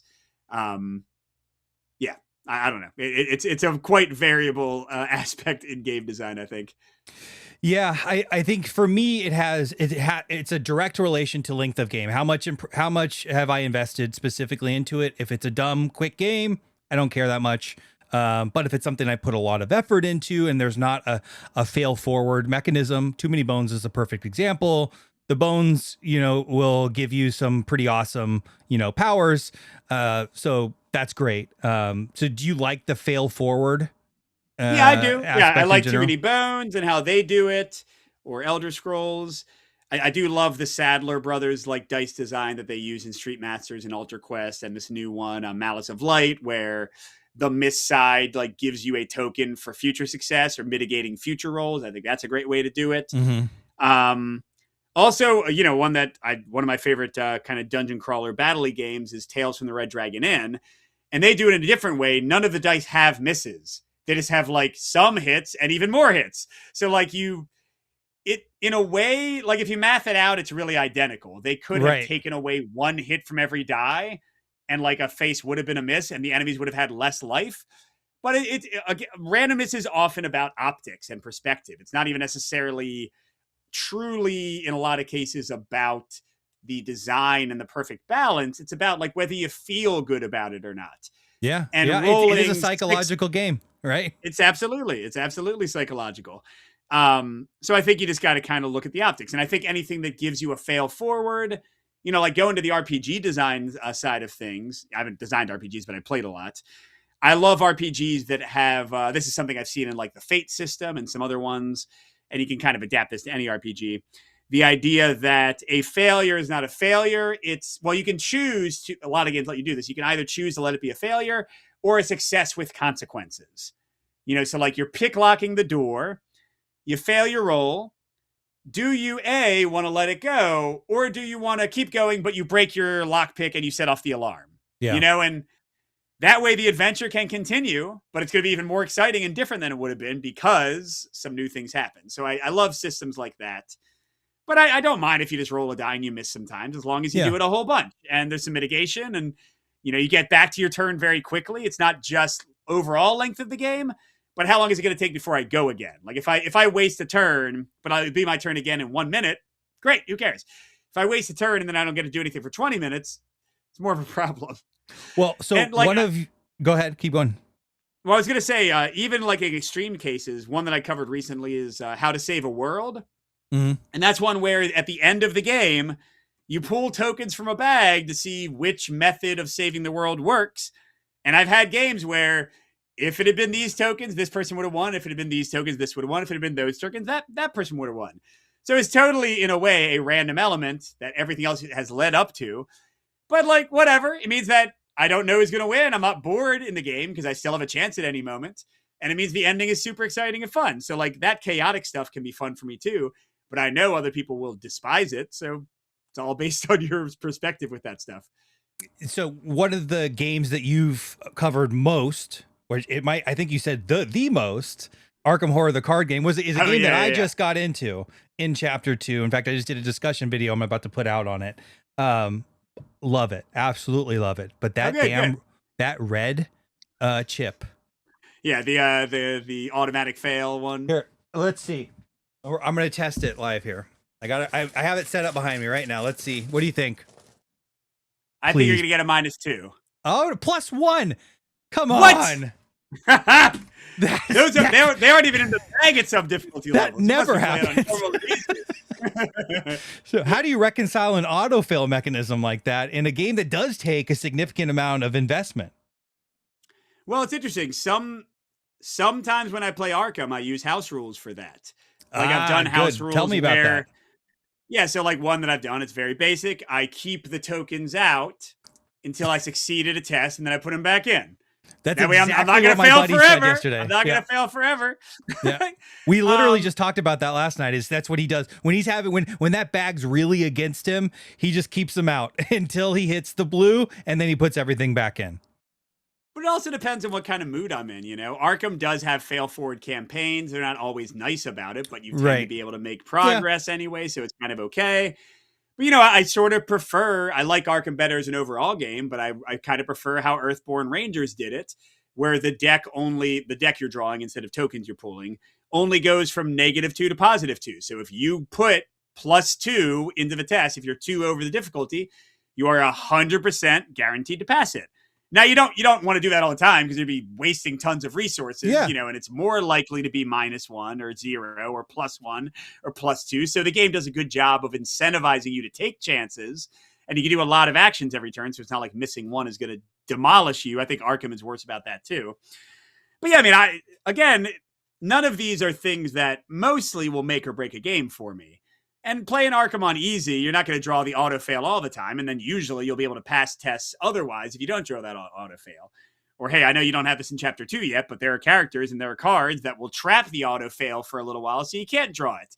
So it even like kind of gives them more stuff to do in the deck construction and in the card design of stuff. So I don't know, man. And sometimes there's a game that I'm like, this breaks every rule of luck. But man, I really like it anyway. Like sometimes we are not creatures of strict rules and guidelines. We like what we like, and sometimes it doesn't necessarily fit one prescribed way of game design or like mechanics. Yeah, like I don't like tile placement games. Except, hey, I got Wispwood, and that's a really fun game. Like I don't know why. I don't know why I like it more than all the other tile placement games. I just do it. There you go. Yeah. Unlike the kind of setup time that we had talked about, I think luck is more of a balancing factor. It's hard to explain. It's the right amount to me, at least. I don't like no luck because it's significantly more exciting when there is luck there. It creates the drama at the table. It creates those really kind of like jump up moments. I've had tons of them with Too Many Bones as an example. But there is a balance. I Flip 7, I hate to death. I hate playing it. Everyone loves Flip it. 7, I can only deal with it if I turn my brain off and I'm like, whatever, okay. And then I can hoot and holler, Yeah, exactly. But I definitely don't play it thinking that this is a game. It seems like more of an activity to me. It's like a different class. It's like a different class of things. What is it? Hot Streak feels similar to me as well. It feels like an activity. People are gonna it's gonna be exciting, Magical Athlete as well. Let's see what kind of crazy thing our dice is gonna cook up. But anyways, so we now know that yes, time to table is a factor. Luck for you, it depends. You don't have a consistent measure. You might change your mind at any time. Is that a good? And it's how it sticks out in the game design. Yeah. And again, whenever I bring it up in a review, which is fairly often, I try to explain the ramifications around it so you can make your own choice with how luck sits with you. Like we got this one guy, Jan, on our Discord. Like any element of luck or die rolling, he's like, I'm out of this game. I don't want to play this. And I'm like, all right, so it doesn't really matter what I say. Yeah. Anytime I say luck in my review, you're already out the door. That's fine.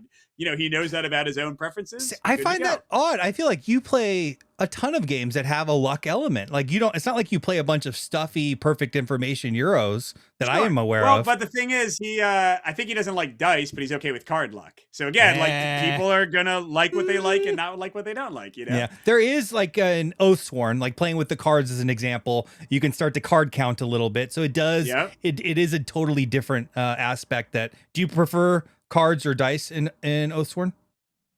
I go back and forth sometimes, but I think I actually, for that one, usually do dice because it's more exciting. Yeah, there's something about that's why I asked you. Do you like checking dice? If I'm a giant barbarian swinging a huge sword at a big rat, I want to roll some dice. That's just, I was playing Hero Quest when I was younger. I was playing like Battle Masters. Like sometimes I just want to chuck some dice and kill a thing. Agreed. So it kind of depends on like vibe and genre sometimes for me too, like what random elements work. Perfect. Well, I never said we were going to really nail down this criteria. We were just going to talk about it. We can probably move past this next one. This was pretty quickly. This was connected to time to table, but session length. You mentioned session length a lot. I have a feeling it's going to be because you play so many games, yada, yada, yada. I'm Mike Kelley, and this is my specific need as a board gamer. Right. Yeah. And like I'm playing with my kids and their attention spans aren't too long. Yeah. Or I'm playing like a game for an hour to learn it so I can record it later, but my kids are about to get home, or I got to make dinner in a minute. So yeah, like 30 minutes to an hour is kind of like my ideal length for games with my current life situation. before I had kids, was I playing War of the Ring for 2 hours straight? Heck yeah, that game's amazing. Mhm. So it's not really, again, that's not a design thing. That's just me and my life thing. Do you take that into account in your design? Like, are you thinking about how long this is going to take to play? Sure, but only because it's the kind of game that I like. I want to design games that I want to play. Yeah. And it also, in a purely logistical way, it means that we can play test it faster. Like Exceed is a good example. With the solo mode, me knowing Exceed well, my playtesters knowing Exceed well, we can crank out a game in 10 or 15 minutes and get data and immediately see how things are working. Whereas, if I was designing like a really heavy Euro and I change a few elements of the design and change a few cards, I got to spend 2 hours of my life playing it again. Yeah. And even then it might have been like a weird play. Yeah, right? Exactly. Like, so yeah, it's the time that fits into my schedule, but it's also easier for me to design games. So let's imagine there's no kids, no designing, no channel. Do you think your tastes have changed because of these constraints and you would just gravitate towards quicker games? It's a good question. It's going to get tested soon, actually, because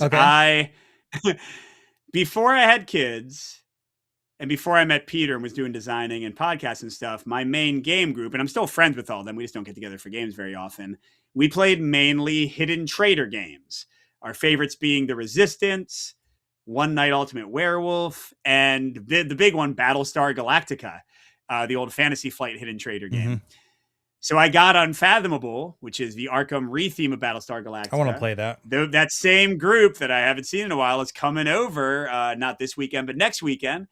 We're going to play a hidden trader game. Okay. I don't know how I feel about it. Maybe I'll be like, hey, I remember right? this. Yeah, that could be like 3-4 hours. So. Yeah. Who knows, all right. man? So we will see.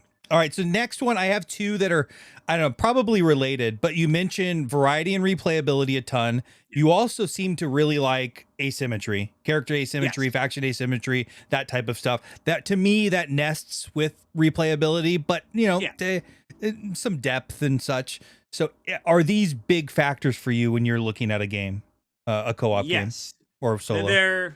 For any game. They are my favorite elements in games generally. Yeah. I like a game that when I first open it, I'm excited to see all the factions, or I'm excited to look at all the characters. Me too. And it doesn't have to be super asymmetric, but it's cool when it is. I love Root. I love Bullet. I love Sentinels of the Multiverse. Too Many Bones. Elder Scrolls kind of gets in there with the different like skill tree combinations and things. It's just exciting for me. And I think some of this is probably coming from my history as like an RPG player, starting with like Dungeons and Dragons, the little red box back in the day. Because it was so cool to see like, oh, what does a paladin get at level 5 and 10 and 15 and 20? What does a monk get? How many attacks can they do? What? They could be a mute. Their body can turn to diamond. Like all this crazy stuff.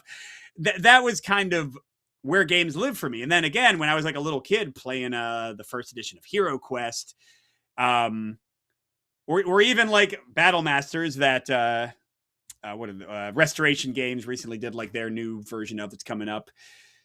Like you had the giant guy, you had like the cannon, you had like the different troops, like the horsemen and the foot soldiers. I love things that are different and not having the same stuff. So yeah, it's not like a killer when a game doesn't have any asymmetry. If it still has a great tactical or strategic puzzle, I can enjoy it. Like Lost Ruins of Arnak, before they added the expansion that had new characters, I still thought it was a great game. I thought it was a great design. But it makes it so much better. I like it so much better now. Yeah, okay. but like I still liked it. I went from a like to a love with the leaders. Yes, exactly. Yeah, like Lost Ruins of Arnak is one of my top heroes of all time right now. Yeah, I don't think it was that before I had leaders. So yeah, it's hard for me to think of a game where adding like unique factions doesn't, for me, make it way better. And I think just make it more interesting to play. Like I just, again, reviewed Nippon Zaibatsu after playing it 4 times, which is like a little bit low for me. But there's no factions in there. The only variability is how the markets are set up, which factories come out. And there are a good number of factories, but they only have powers like when you buy them or once or twice per game. You get like a little bit of diversity when you start out with what resources you have, and you might have like an extra factory at the start or something. but I feel like I'm kind of pursuing the same strategies and the game's not punishing me for doing it and I'm doing really well. So it's like, all right, well, cool. There's the game. And I still like it, especially multiplayer. I think it's great to like see the interplay and try to get in at the right time, like get that worker right before somebody else does. Mhm. Those sort of plays are great. But like when I sit down with too many bones and I'm like, ooh, let me try Tink. Now let me read his rules 15 times and I still don't understand what it means. Okay, let me go look at this video. There are negatives. Don't get me wrong. There are negatives to major like diversity in characters and things. But then when I'm actually going, I'm like, man, I'm doing totally different stuff. Summoning robots to like help me fight. That's nothing like when I was what's his name? Who's the guy who throws axes in the base game? The angry, like, rage dude. Yeah, I love that mechanic, the rage mechanic. It's great. T. Starts with a T. They all start with a T. Anyway, yeah. So, like, playing him, totally different thing, Tantrum. And we'll think of it later. Tantrum. Yes, there you go. Tantrum. Yeah. So that is very likely to, if a game has that kind of thing, it's almost always going to show up on my top 5 list in the review. It's often going to be near the top of my top 5 list if they do it well. And it certainly is a good sign that a game will make it into like my top 20 for the end of the year instead of like being up there in like the 50s, 60s, 70s, whatever. Yeah. If there's asymmetry in a game, I'm a cheap date. Like it's pretty easy to get me excited about your game when there's like something fun to explore that's outside of, for me, replayability. You can have this asymmetry. You can have these different scenarios or missions or whatever it might be, depending on the type of the game. It's a variable setup. I will take asymmetry in any form every day. Like I would play the same scenario over and over, and take all of the different gear locks rather than the other way around, playing with the same couple gear locks and just playing, different missions or campaigns or whatever it might be. Do you feel similarly? I'm guessing so with the absolutely. Yeah. But the best thing is when you can get all of it. You know what I mean? Yeah, I was going to ask you that question. I can switch out my big baddie and I can switch out my gear locks. And this time I'm going to do undertow and I have new encounters and I also have a raft. You can do all of it if they do a good job with like modular design as well, which again are some of my favorite games. Related aspect you talk about a lot, and you actually already talked about it a little bit, is tactical depth. You're wanting these decisions to be crunchy, not necessarily obvious. How much of that is kind of defining a good game for you, and how much of that do you think about as you're designing a game? Yeah, that definitely is a big thing. I want you to have interesting choices on your turn. I personally tend not to like games where your actions are really obvious. Just to name one, like a lot of the earlier deck builders, like Ascension, for example.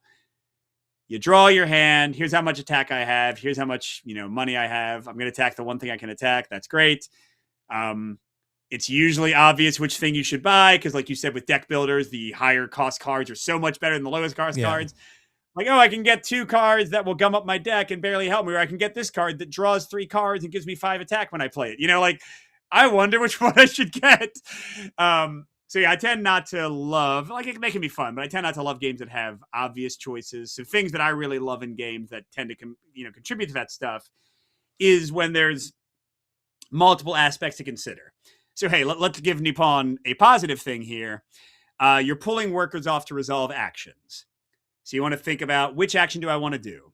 Okay, which color meeple do I want to pull off? Do I already have that color on my board?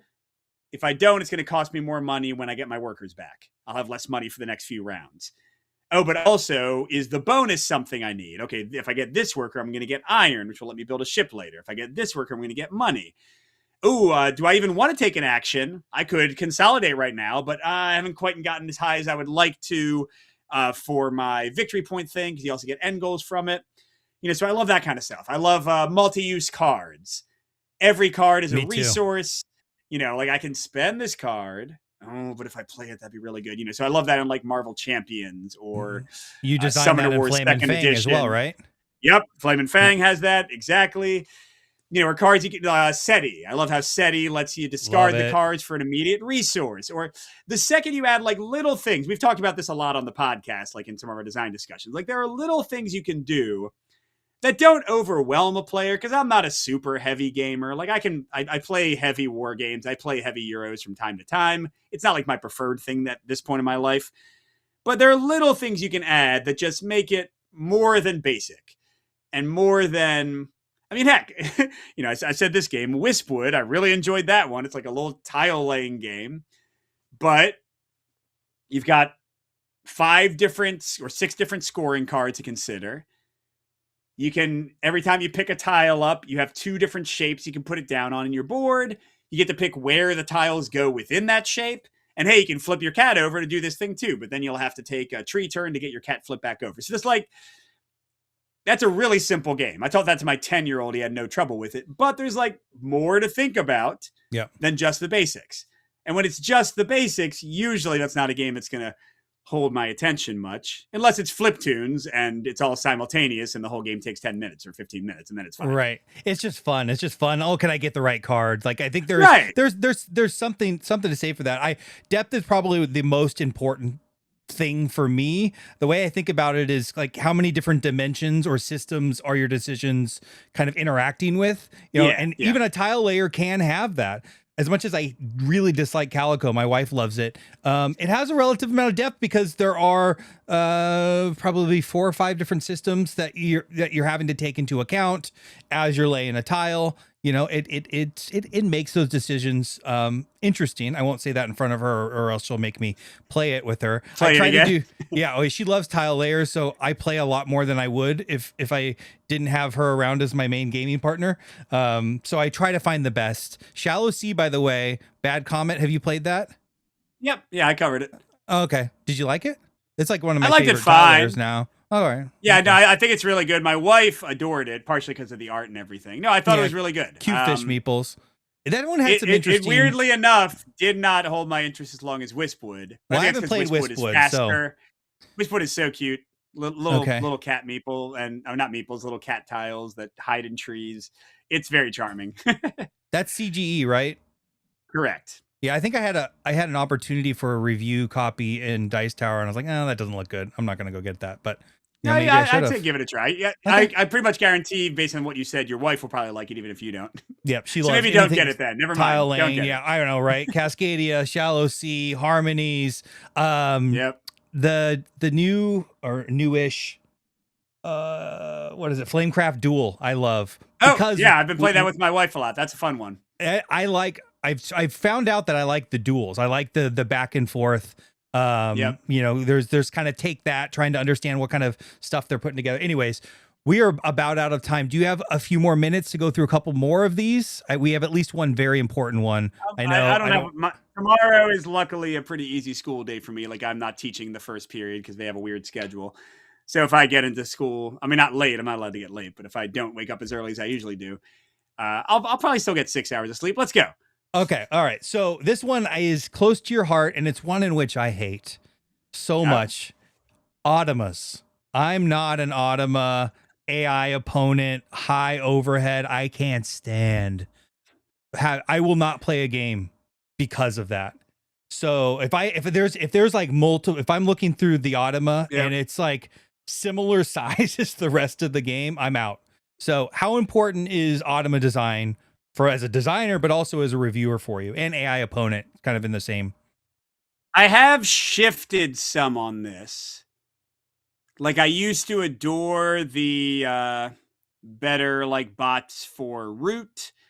I used to play a lot of coin GMT war games, which are, you're talking about spreadsheets and like multiple if-then like statements to get to what they do on their turn.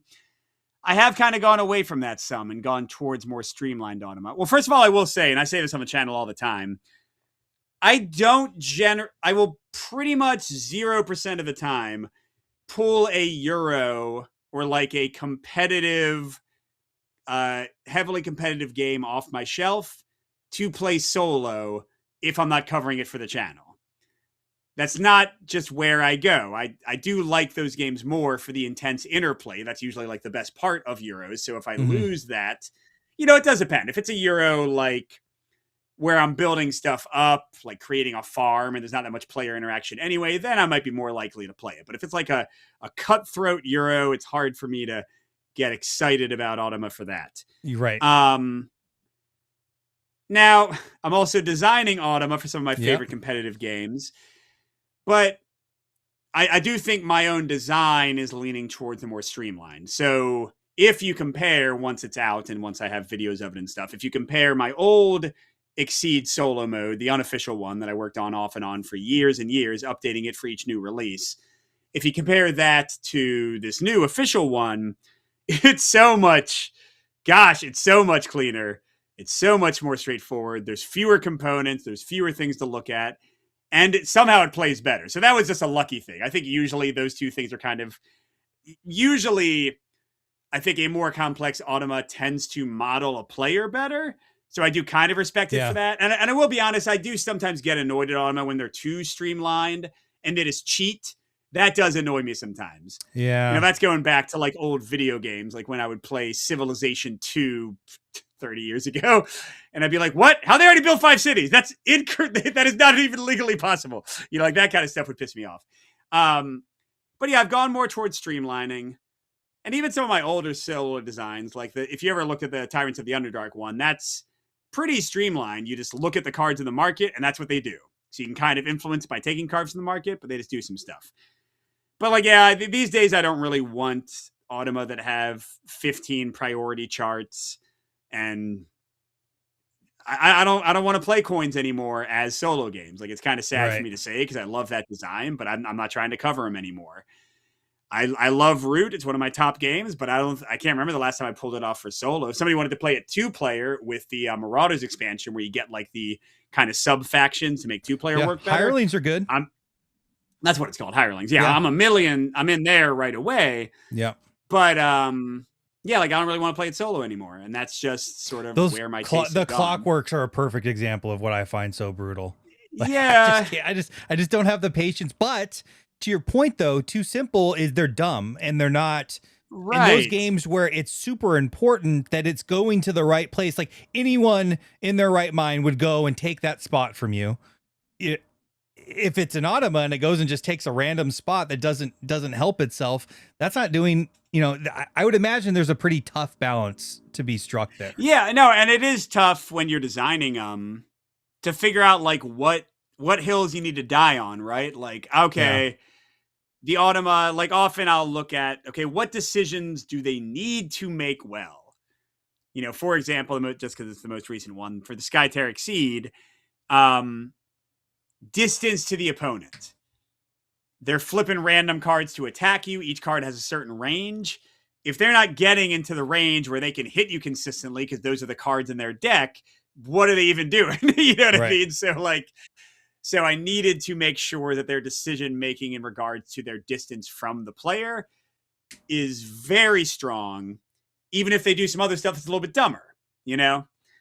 I also very much respect, I've always loved the designs. Automa Factory's the best for this, in my opinion, like the Stonemaier things, where they identify these parts actually matter because they affect the player. The rest of this stuff doesn't. So let's make the rest of that stuff a card flip, 3 icons, you're done. But let's really get a little nitty gritty with the stuff that directly affects the player. Mm-hmm. Like, they're going to steal cards from the market to model a player stealing cards. They're going to compete with you on this player board that, you know, you would be competing over. But they don't have any resources. They don't have any money. I mean, it does, again, get into the, like, annoyance of them cheating sometimes with those kind of streamlined systems. But these days, I do tend to enjoy those more. Because here's the other thing. It's kind of like the Euro thing. There is just so many games. So many amazing games. I'm trying to call games constantly. I still have like 100 games sitting in my game room that I love, that I adore, that are great, great games. I'm no longer in the mindset like I was when I first like made my first more complicated Exceed solo mode. Like I was when I was playing Root solo a lot. I'm no longer in the mindset where I'm like, I really want to play this game, but I can't get my friends around consistently to do it. Yeah. I'm going to do solo, and how cool is it that I could do solo? Like, that is still a cool thing, and there are people who are in that place. But there's so many good games that are just designed for solo, and it's like, or designed for co-op, and you can play them solo. sitting right there, you know. And it does go back, you know, you were saying like I could get witchcraft to the table so many times in the time it takes me to like play some other big game. But it's not just that. Like witchcraft is beautifully, finely tuned to be a perfect solo experience. It's not trying to be anything else. It's not trying to hit every quadrant of gamer and have the biggest market share possible. Respect to games that do that. It's a good marketing decision to make. But like, just play a game that's, you know, really good.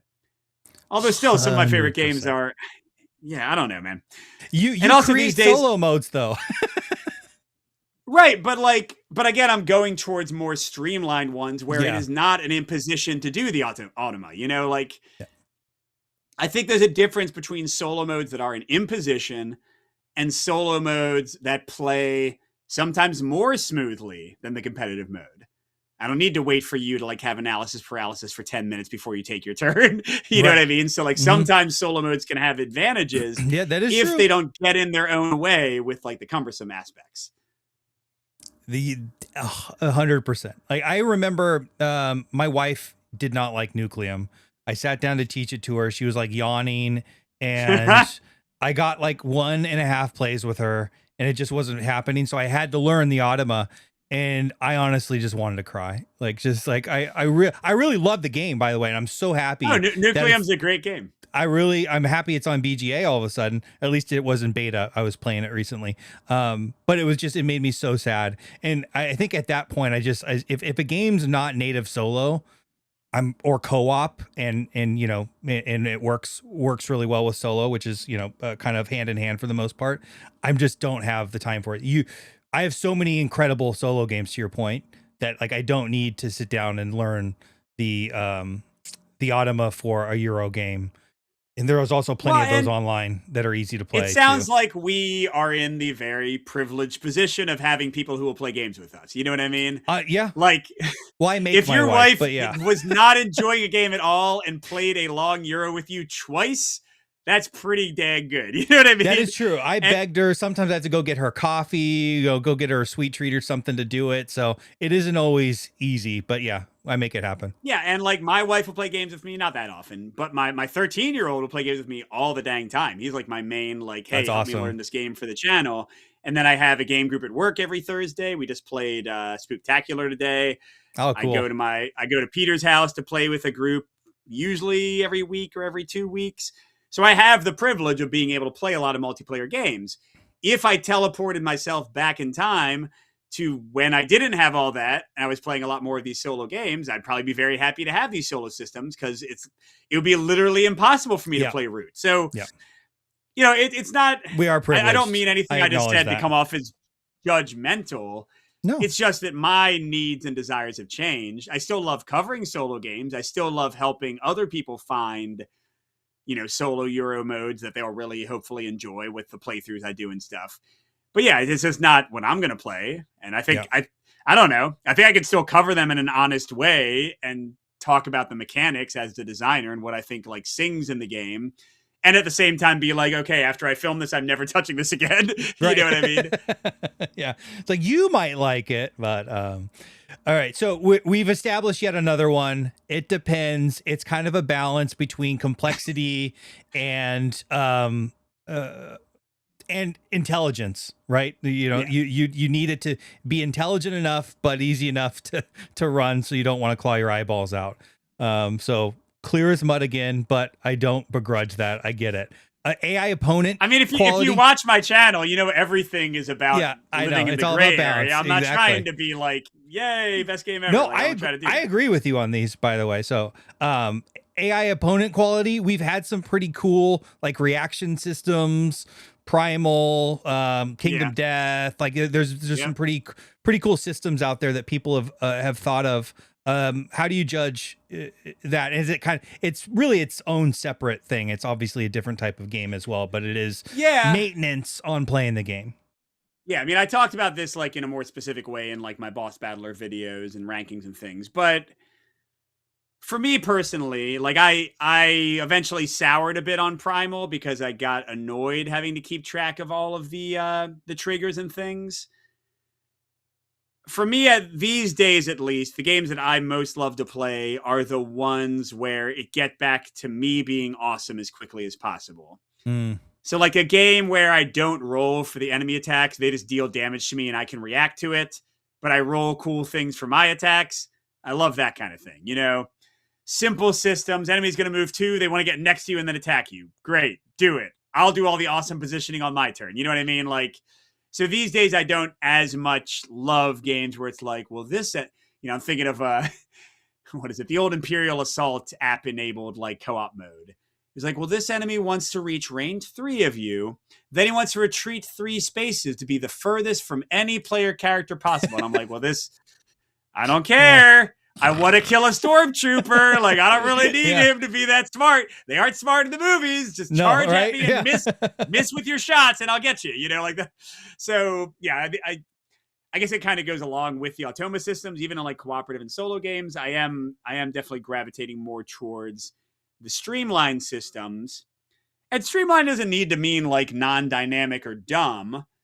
I think like you can still have a Gloomhaven where you flip a card for the enemy, or like a Kingdom Death or an Oathsworn where you flip a card for their activation, and there's still kind of unique things happening.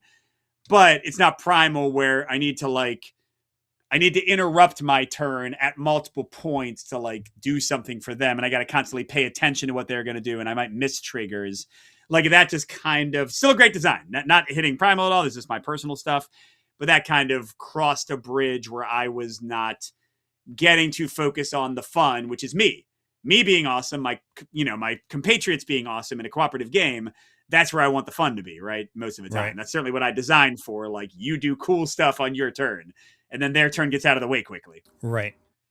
One, I'm kind of up in the air on the keyword system. Too many bones, the baddies. There's so many of them, and that's where most of my mistakes happen that people correct me on. Arkham's been a little bit better. I've only played, chapter 2. There seems to be significantly less. Many. They're specific to the particular scenario. They're giving you the relatively short list. I'm not like on a double-sided full sheet PVC sheet. How do you reconcile that? Do you like because the reaction or the system in general on both those games is really super easy. It's just either remembering or looking up keywords. Yeah, I mean, actually, we literally just had a design discussion on this that Peter and I recorded. That was last night. Yeah, I'm like, I feel like I just talked about this. Right. Yeah, the general kind of consensus we came to in that is that neither of us love a ton of keywords when they are thrown at you haphazardly. So that's a big thing with like a lot of the chip theory ones.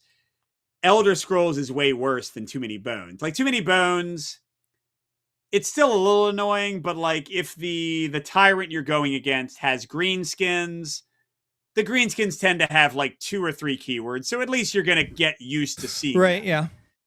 Elder Scrolls, except for the native keyword that like keys into your map. Yeah.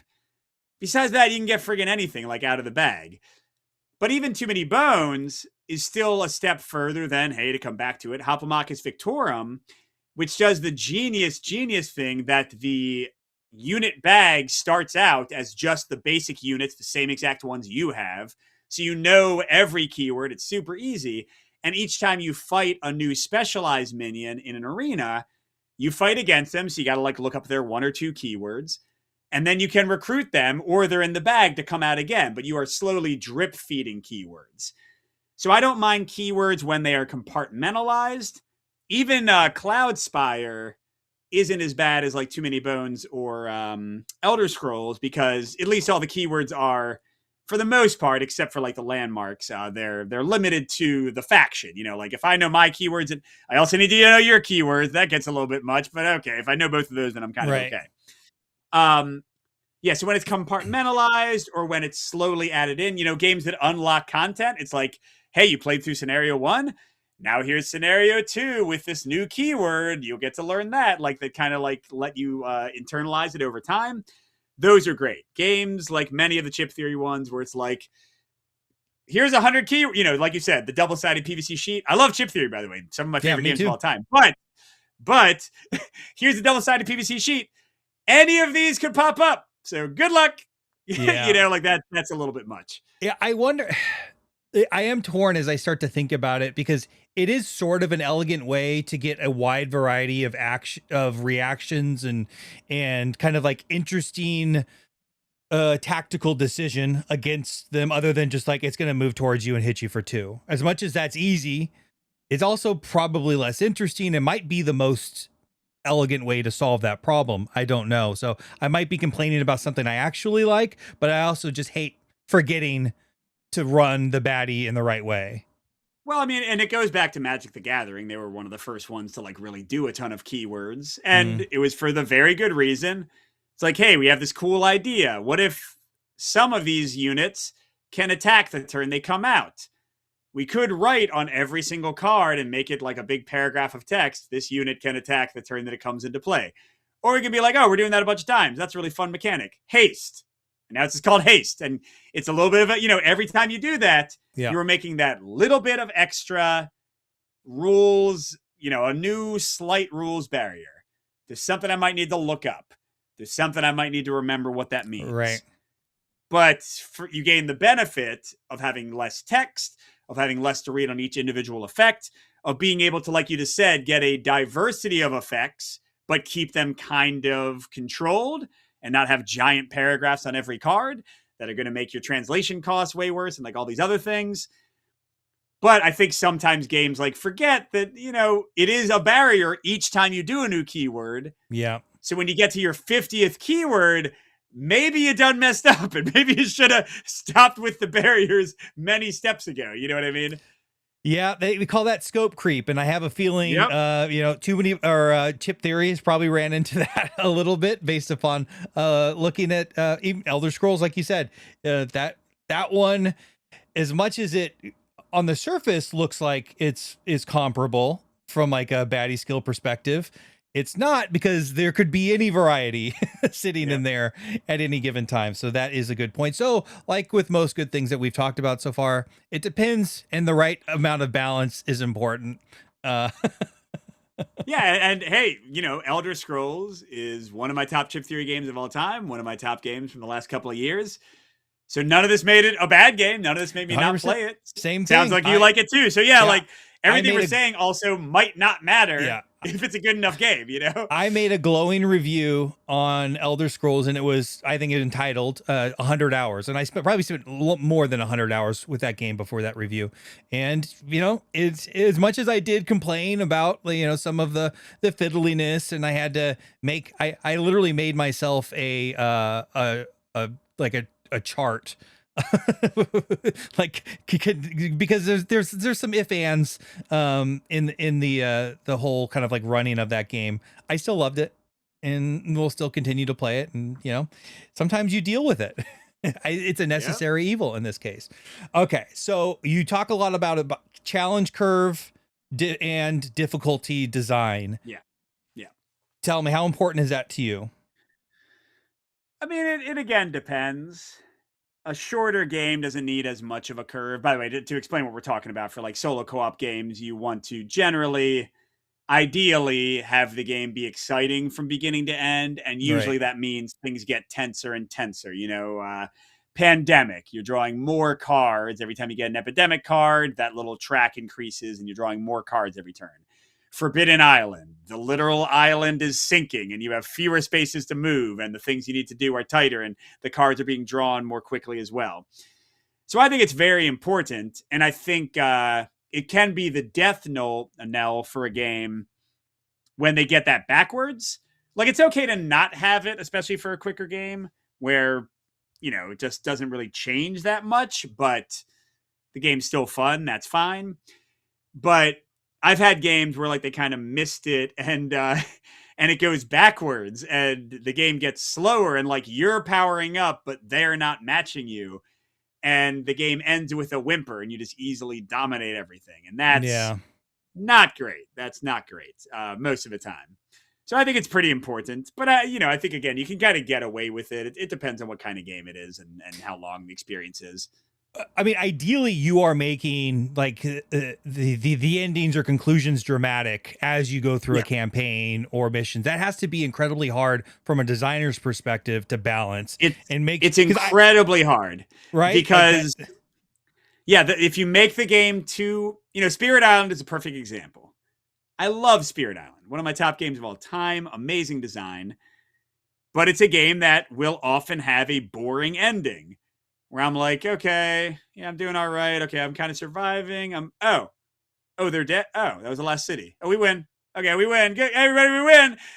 But then, it's a game that ramps up on both sides, and either side can ramp too quickly. On the other side of things, if I play with like a really high level adversary and things aren't clicking that well, the entire board can be overwhelmed and I can be dead like all of a sudden. And that can be kind of a whimper of an ending as well on the other side of things. So yeah, it's very challenging. Often difficulty levels, the way we design them in these solo and co-op games, they aren't as nuanced as they would like need to be. What's really nice is when games give you like lots of levers to mess with, but that can also be an impediment to actually playing and learning the game. Annoying when they're too, and like right, it is annoying in a different way. Right? Yeah, and it's like, why didn't you just design your game better so I don't need to mess with five things? Tell me how I know if I'm good. Yeah, yeah, exactly. Yeah, so it's tough. It's tough. I think if you make your game fun enough, like it's just a blast to play, you can forgive a lot. Like Sentinels of the Multiverse, the definitive edition where they made the heroes stronger. It's one of my favorite games. When I play on normal, like not with any of the challenge modes, not with like the special scenarios, I pretty much destroy them. But it's kind of fun to be Batman and Superman and totally destroy somebody and like have a million like awesome gadgets working together and do like 10 damage in one turn. So, oh no, I won really easily. I was awesome doing it. Like it's okay. Yeah. So sometimes you can avoid it just because your game is fun and it's cool to be powerful. You know what I mean? I think some games do a really good job of early just kicking you all over the place and then giving you that kind of that power fantasy where then it's like, I paid for this through blood, sweat, and tears. I deserve to do this. Elden Ring, from a video game perspective, is you could play it like that. One of the very first FromSoft games where you can really kind of over level yourself and, just spend enough time grinding out in the areas and then go fight the boss, and you can kind of walk through them, except for maybe Melania. She killed me no matter how powerful I was. She's an optional boss anyway. So she is optional anyway. So that is kind of like the outlier there. But yeah, there is something to say with, not necessarily making everyone as dramatic and perfect. It's making them suffer enough, but allow them to get to the end game and then let them win in a maybe less dramatic fashion, but making you feel like the work you did to building your character, your deck, or whatever it is, paid off. Like I still think there is something there.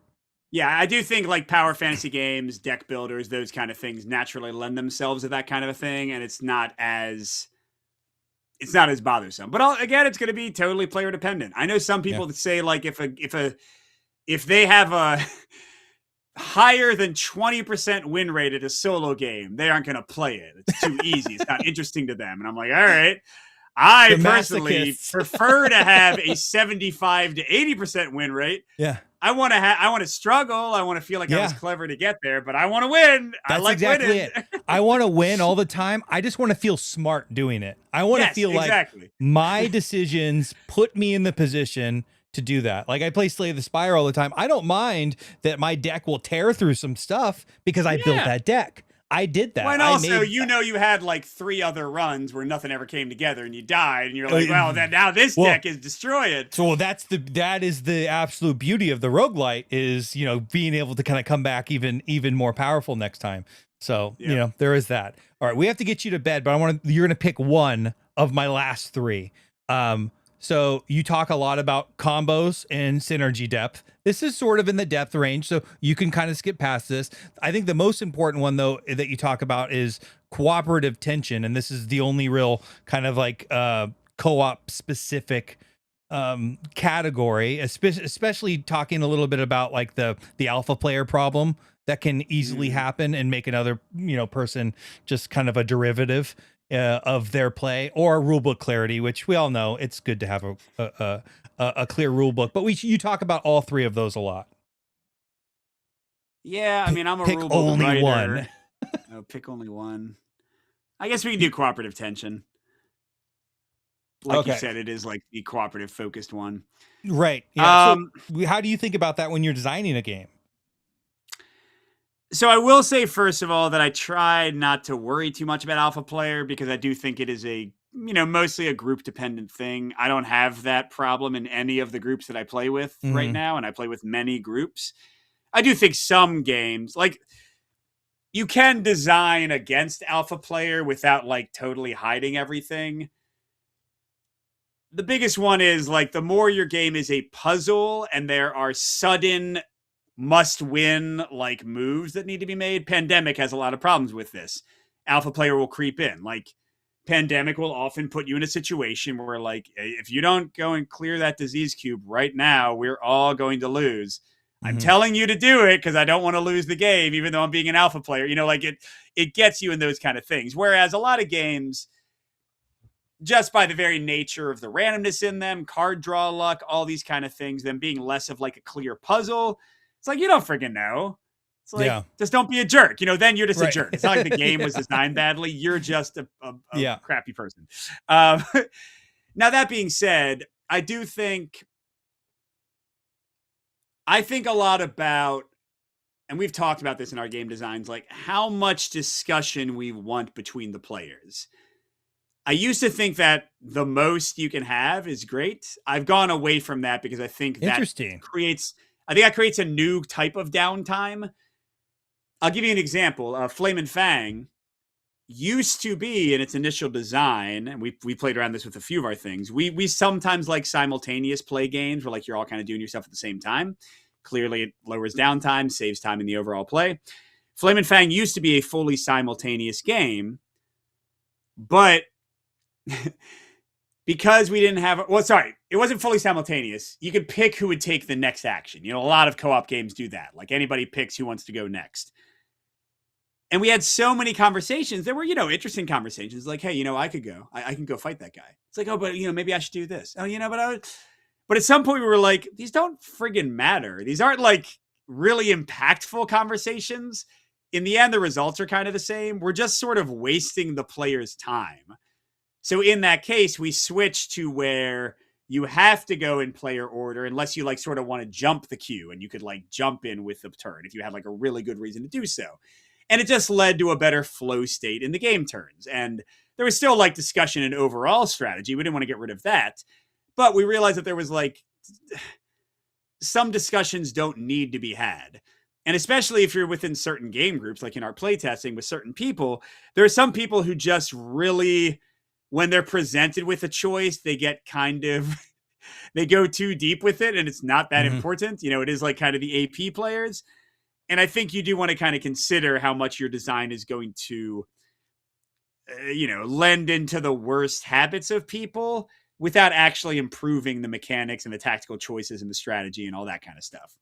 So I like a lot of cooperation. I like a lot of table talk, but I think you want to design your mechanics ideally so that they foster helpful table talk in an intuitive way and not stuff that's sort of a distractor from the game. Although, don't get me wrong, hey, some groups are going to talk they'll play an hour-long game, it'll take them 4 hours, and they'll have the best time ever. Right. Good for them. I don't design for that type of thing, but they can do it, and that's cool. I actually think asymmetry is one of the best ways to get a great co-op design. Spirit Island is a really great one. I typically I like to play Marvel Champions by myself, so I didn't think playing co-op in Arkham Horror would be that great, but it was great because I had no idea what my buddy's deck was. I didn't know who that investigator was. We had this really kind of ornate puzzle. We were trying to kite enemies around. We're trying to manipulate it so that enemy would go towards them rather than me, so I can get around and investigate. It was a really fun discussion that we would have before each turn that took way too long. But the only reason it was beneficial was because of the asymmetry. If we both could do the same thing, it would just be kind of annoying to sit there and have a discussion on strategy past, a couple minutes.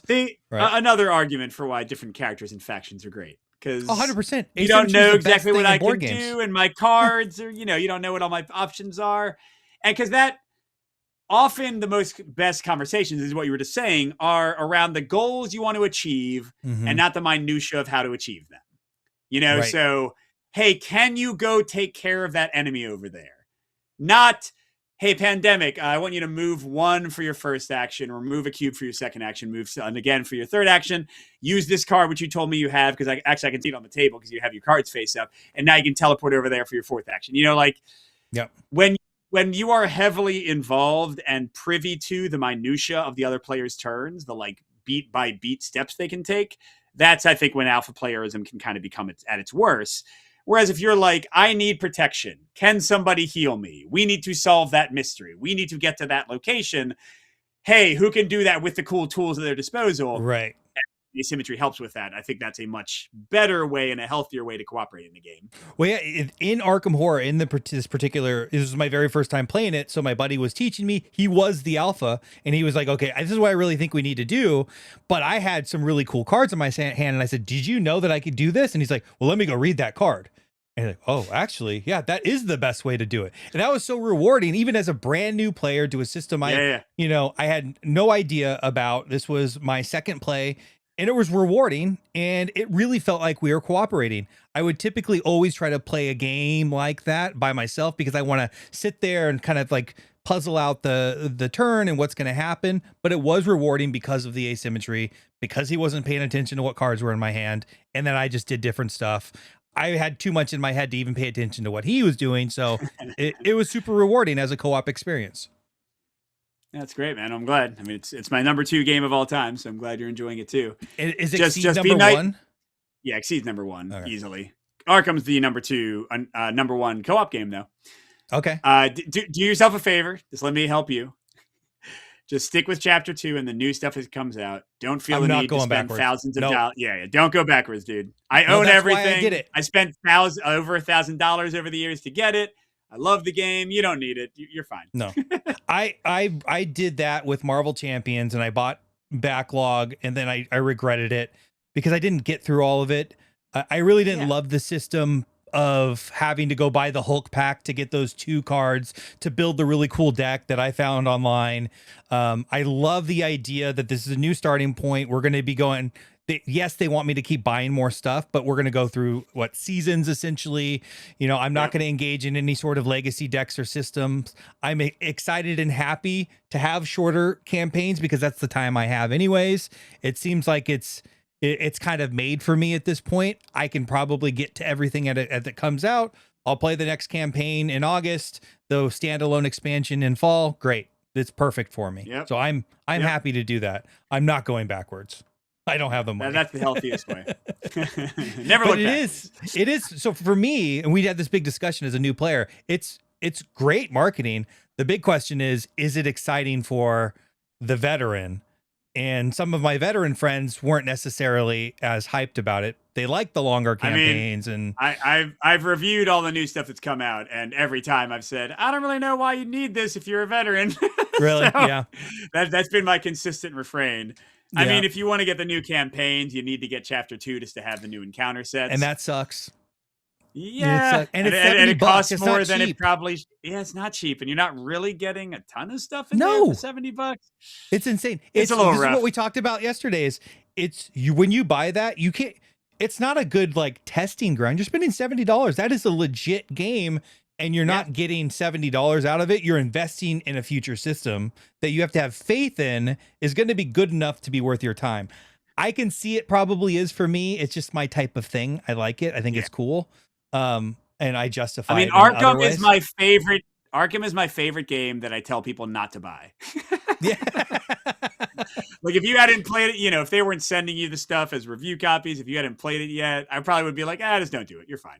Yeah. Play games you already have. I mean, again, that's my refrain on Discord. Like, don't buy stuff. You're good. Yeah. Get an expansion for a game you already like, and then play that some more. That's great. Yeah. And we'll see. So have you played the next expansion? No, I played the base game, and they sent me the 5 investigators. The 5 investigators. Okay. Yeah, so we'll see what they do with the new system. I'll be there. We'll see about the veterans. All right, I've taken up way too much of your time. You probably have to wake up and go to school soon. Mike, this has been great. This has been so Yeah, cool. no, it's fun. Sorry, there's such a long video. No, this is my fault. This is what I do. And I know it's good if it goes over 2 hours. If it's under 2 hours, it's like, we didn't quite get there. I felt a 2-hour and 40-minute connection with you. So, that's pretty awesome, Mike. Right back at you, man. Yeah. So this is I'm great. a little tired now, but that's okay. Yeah, I know but it was awesome conversation. I hope people really like it, and I hope we can do this again, maybe on talking about some specific games or something, do some sort of collaboration. I like where your head is on a lot of stuff. Thanks, man. You too. All right. Awesome. Have a good night. Au revoir. All right. Bye. Bye.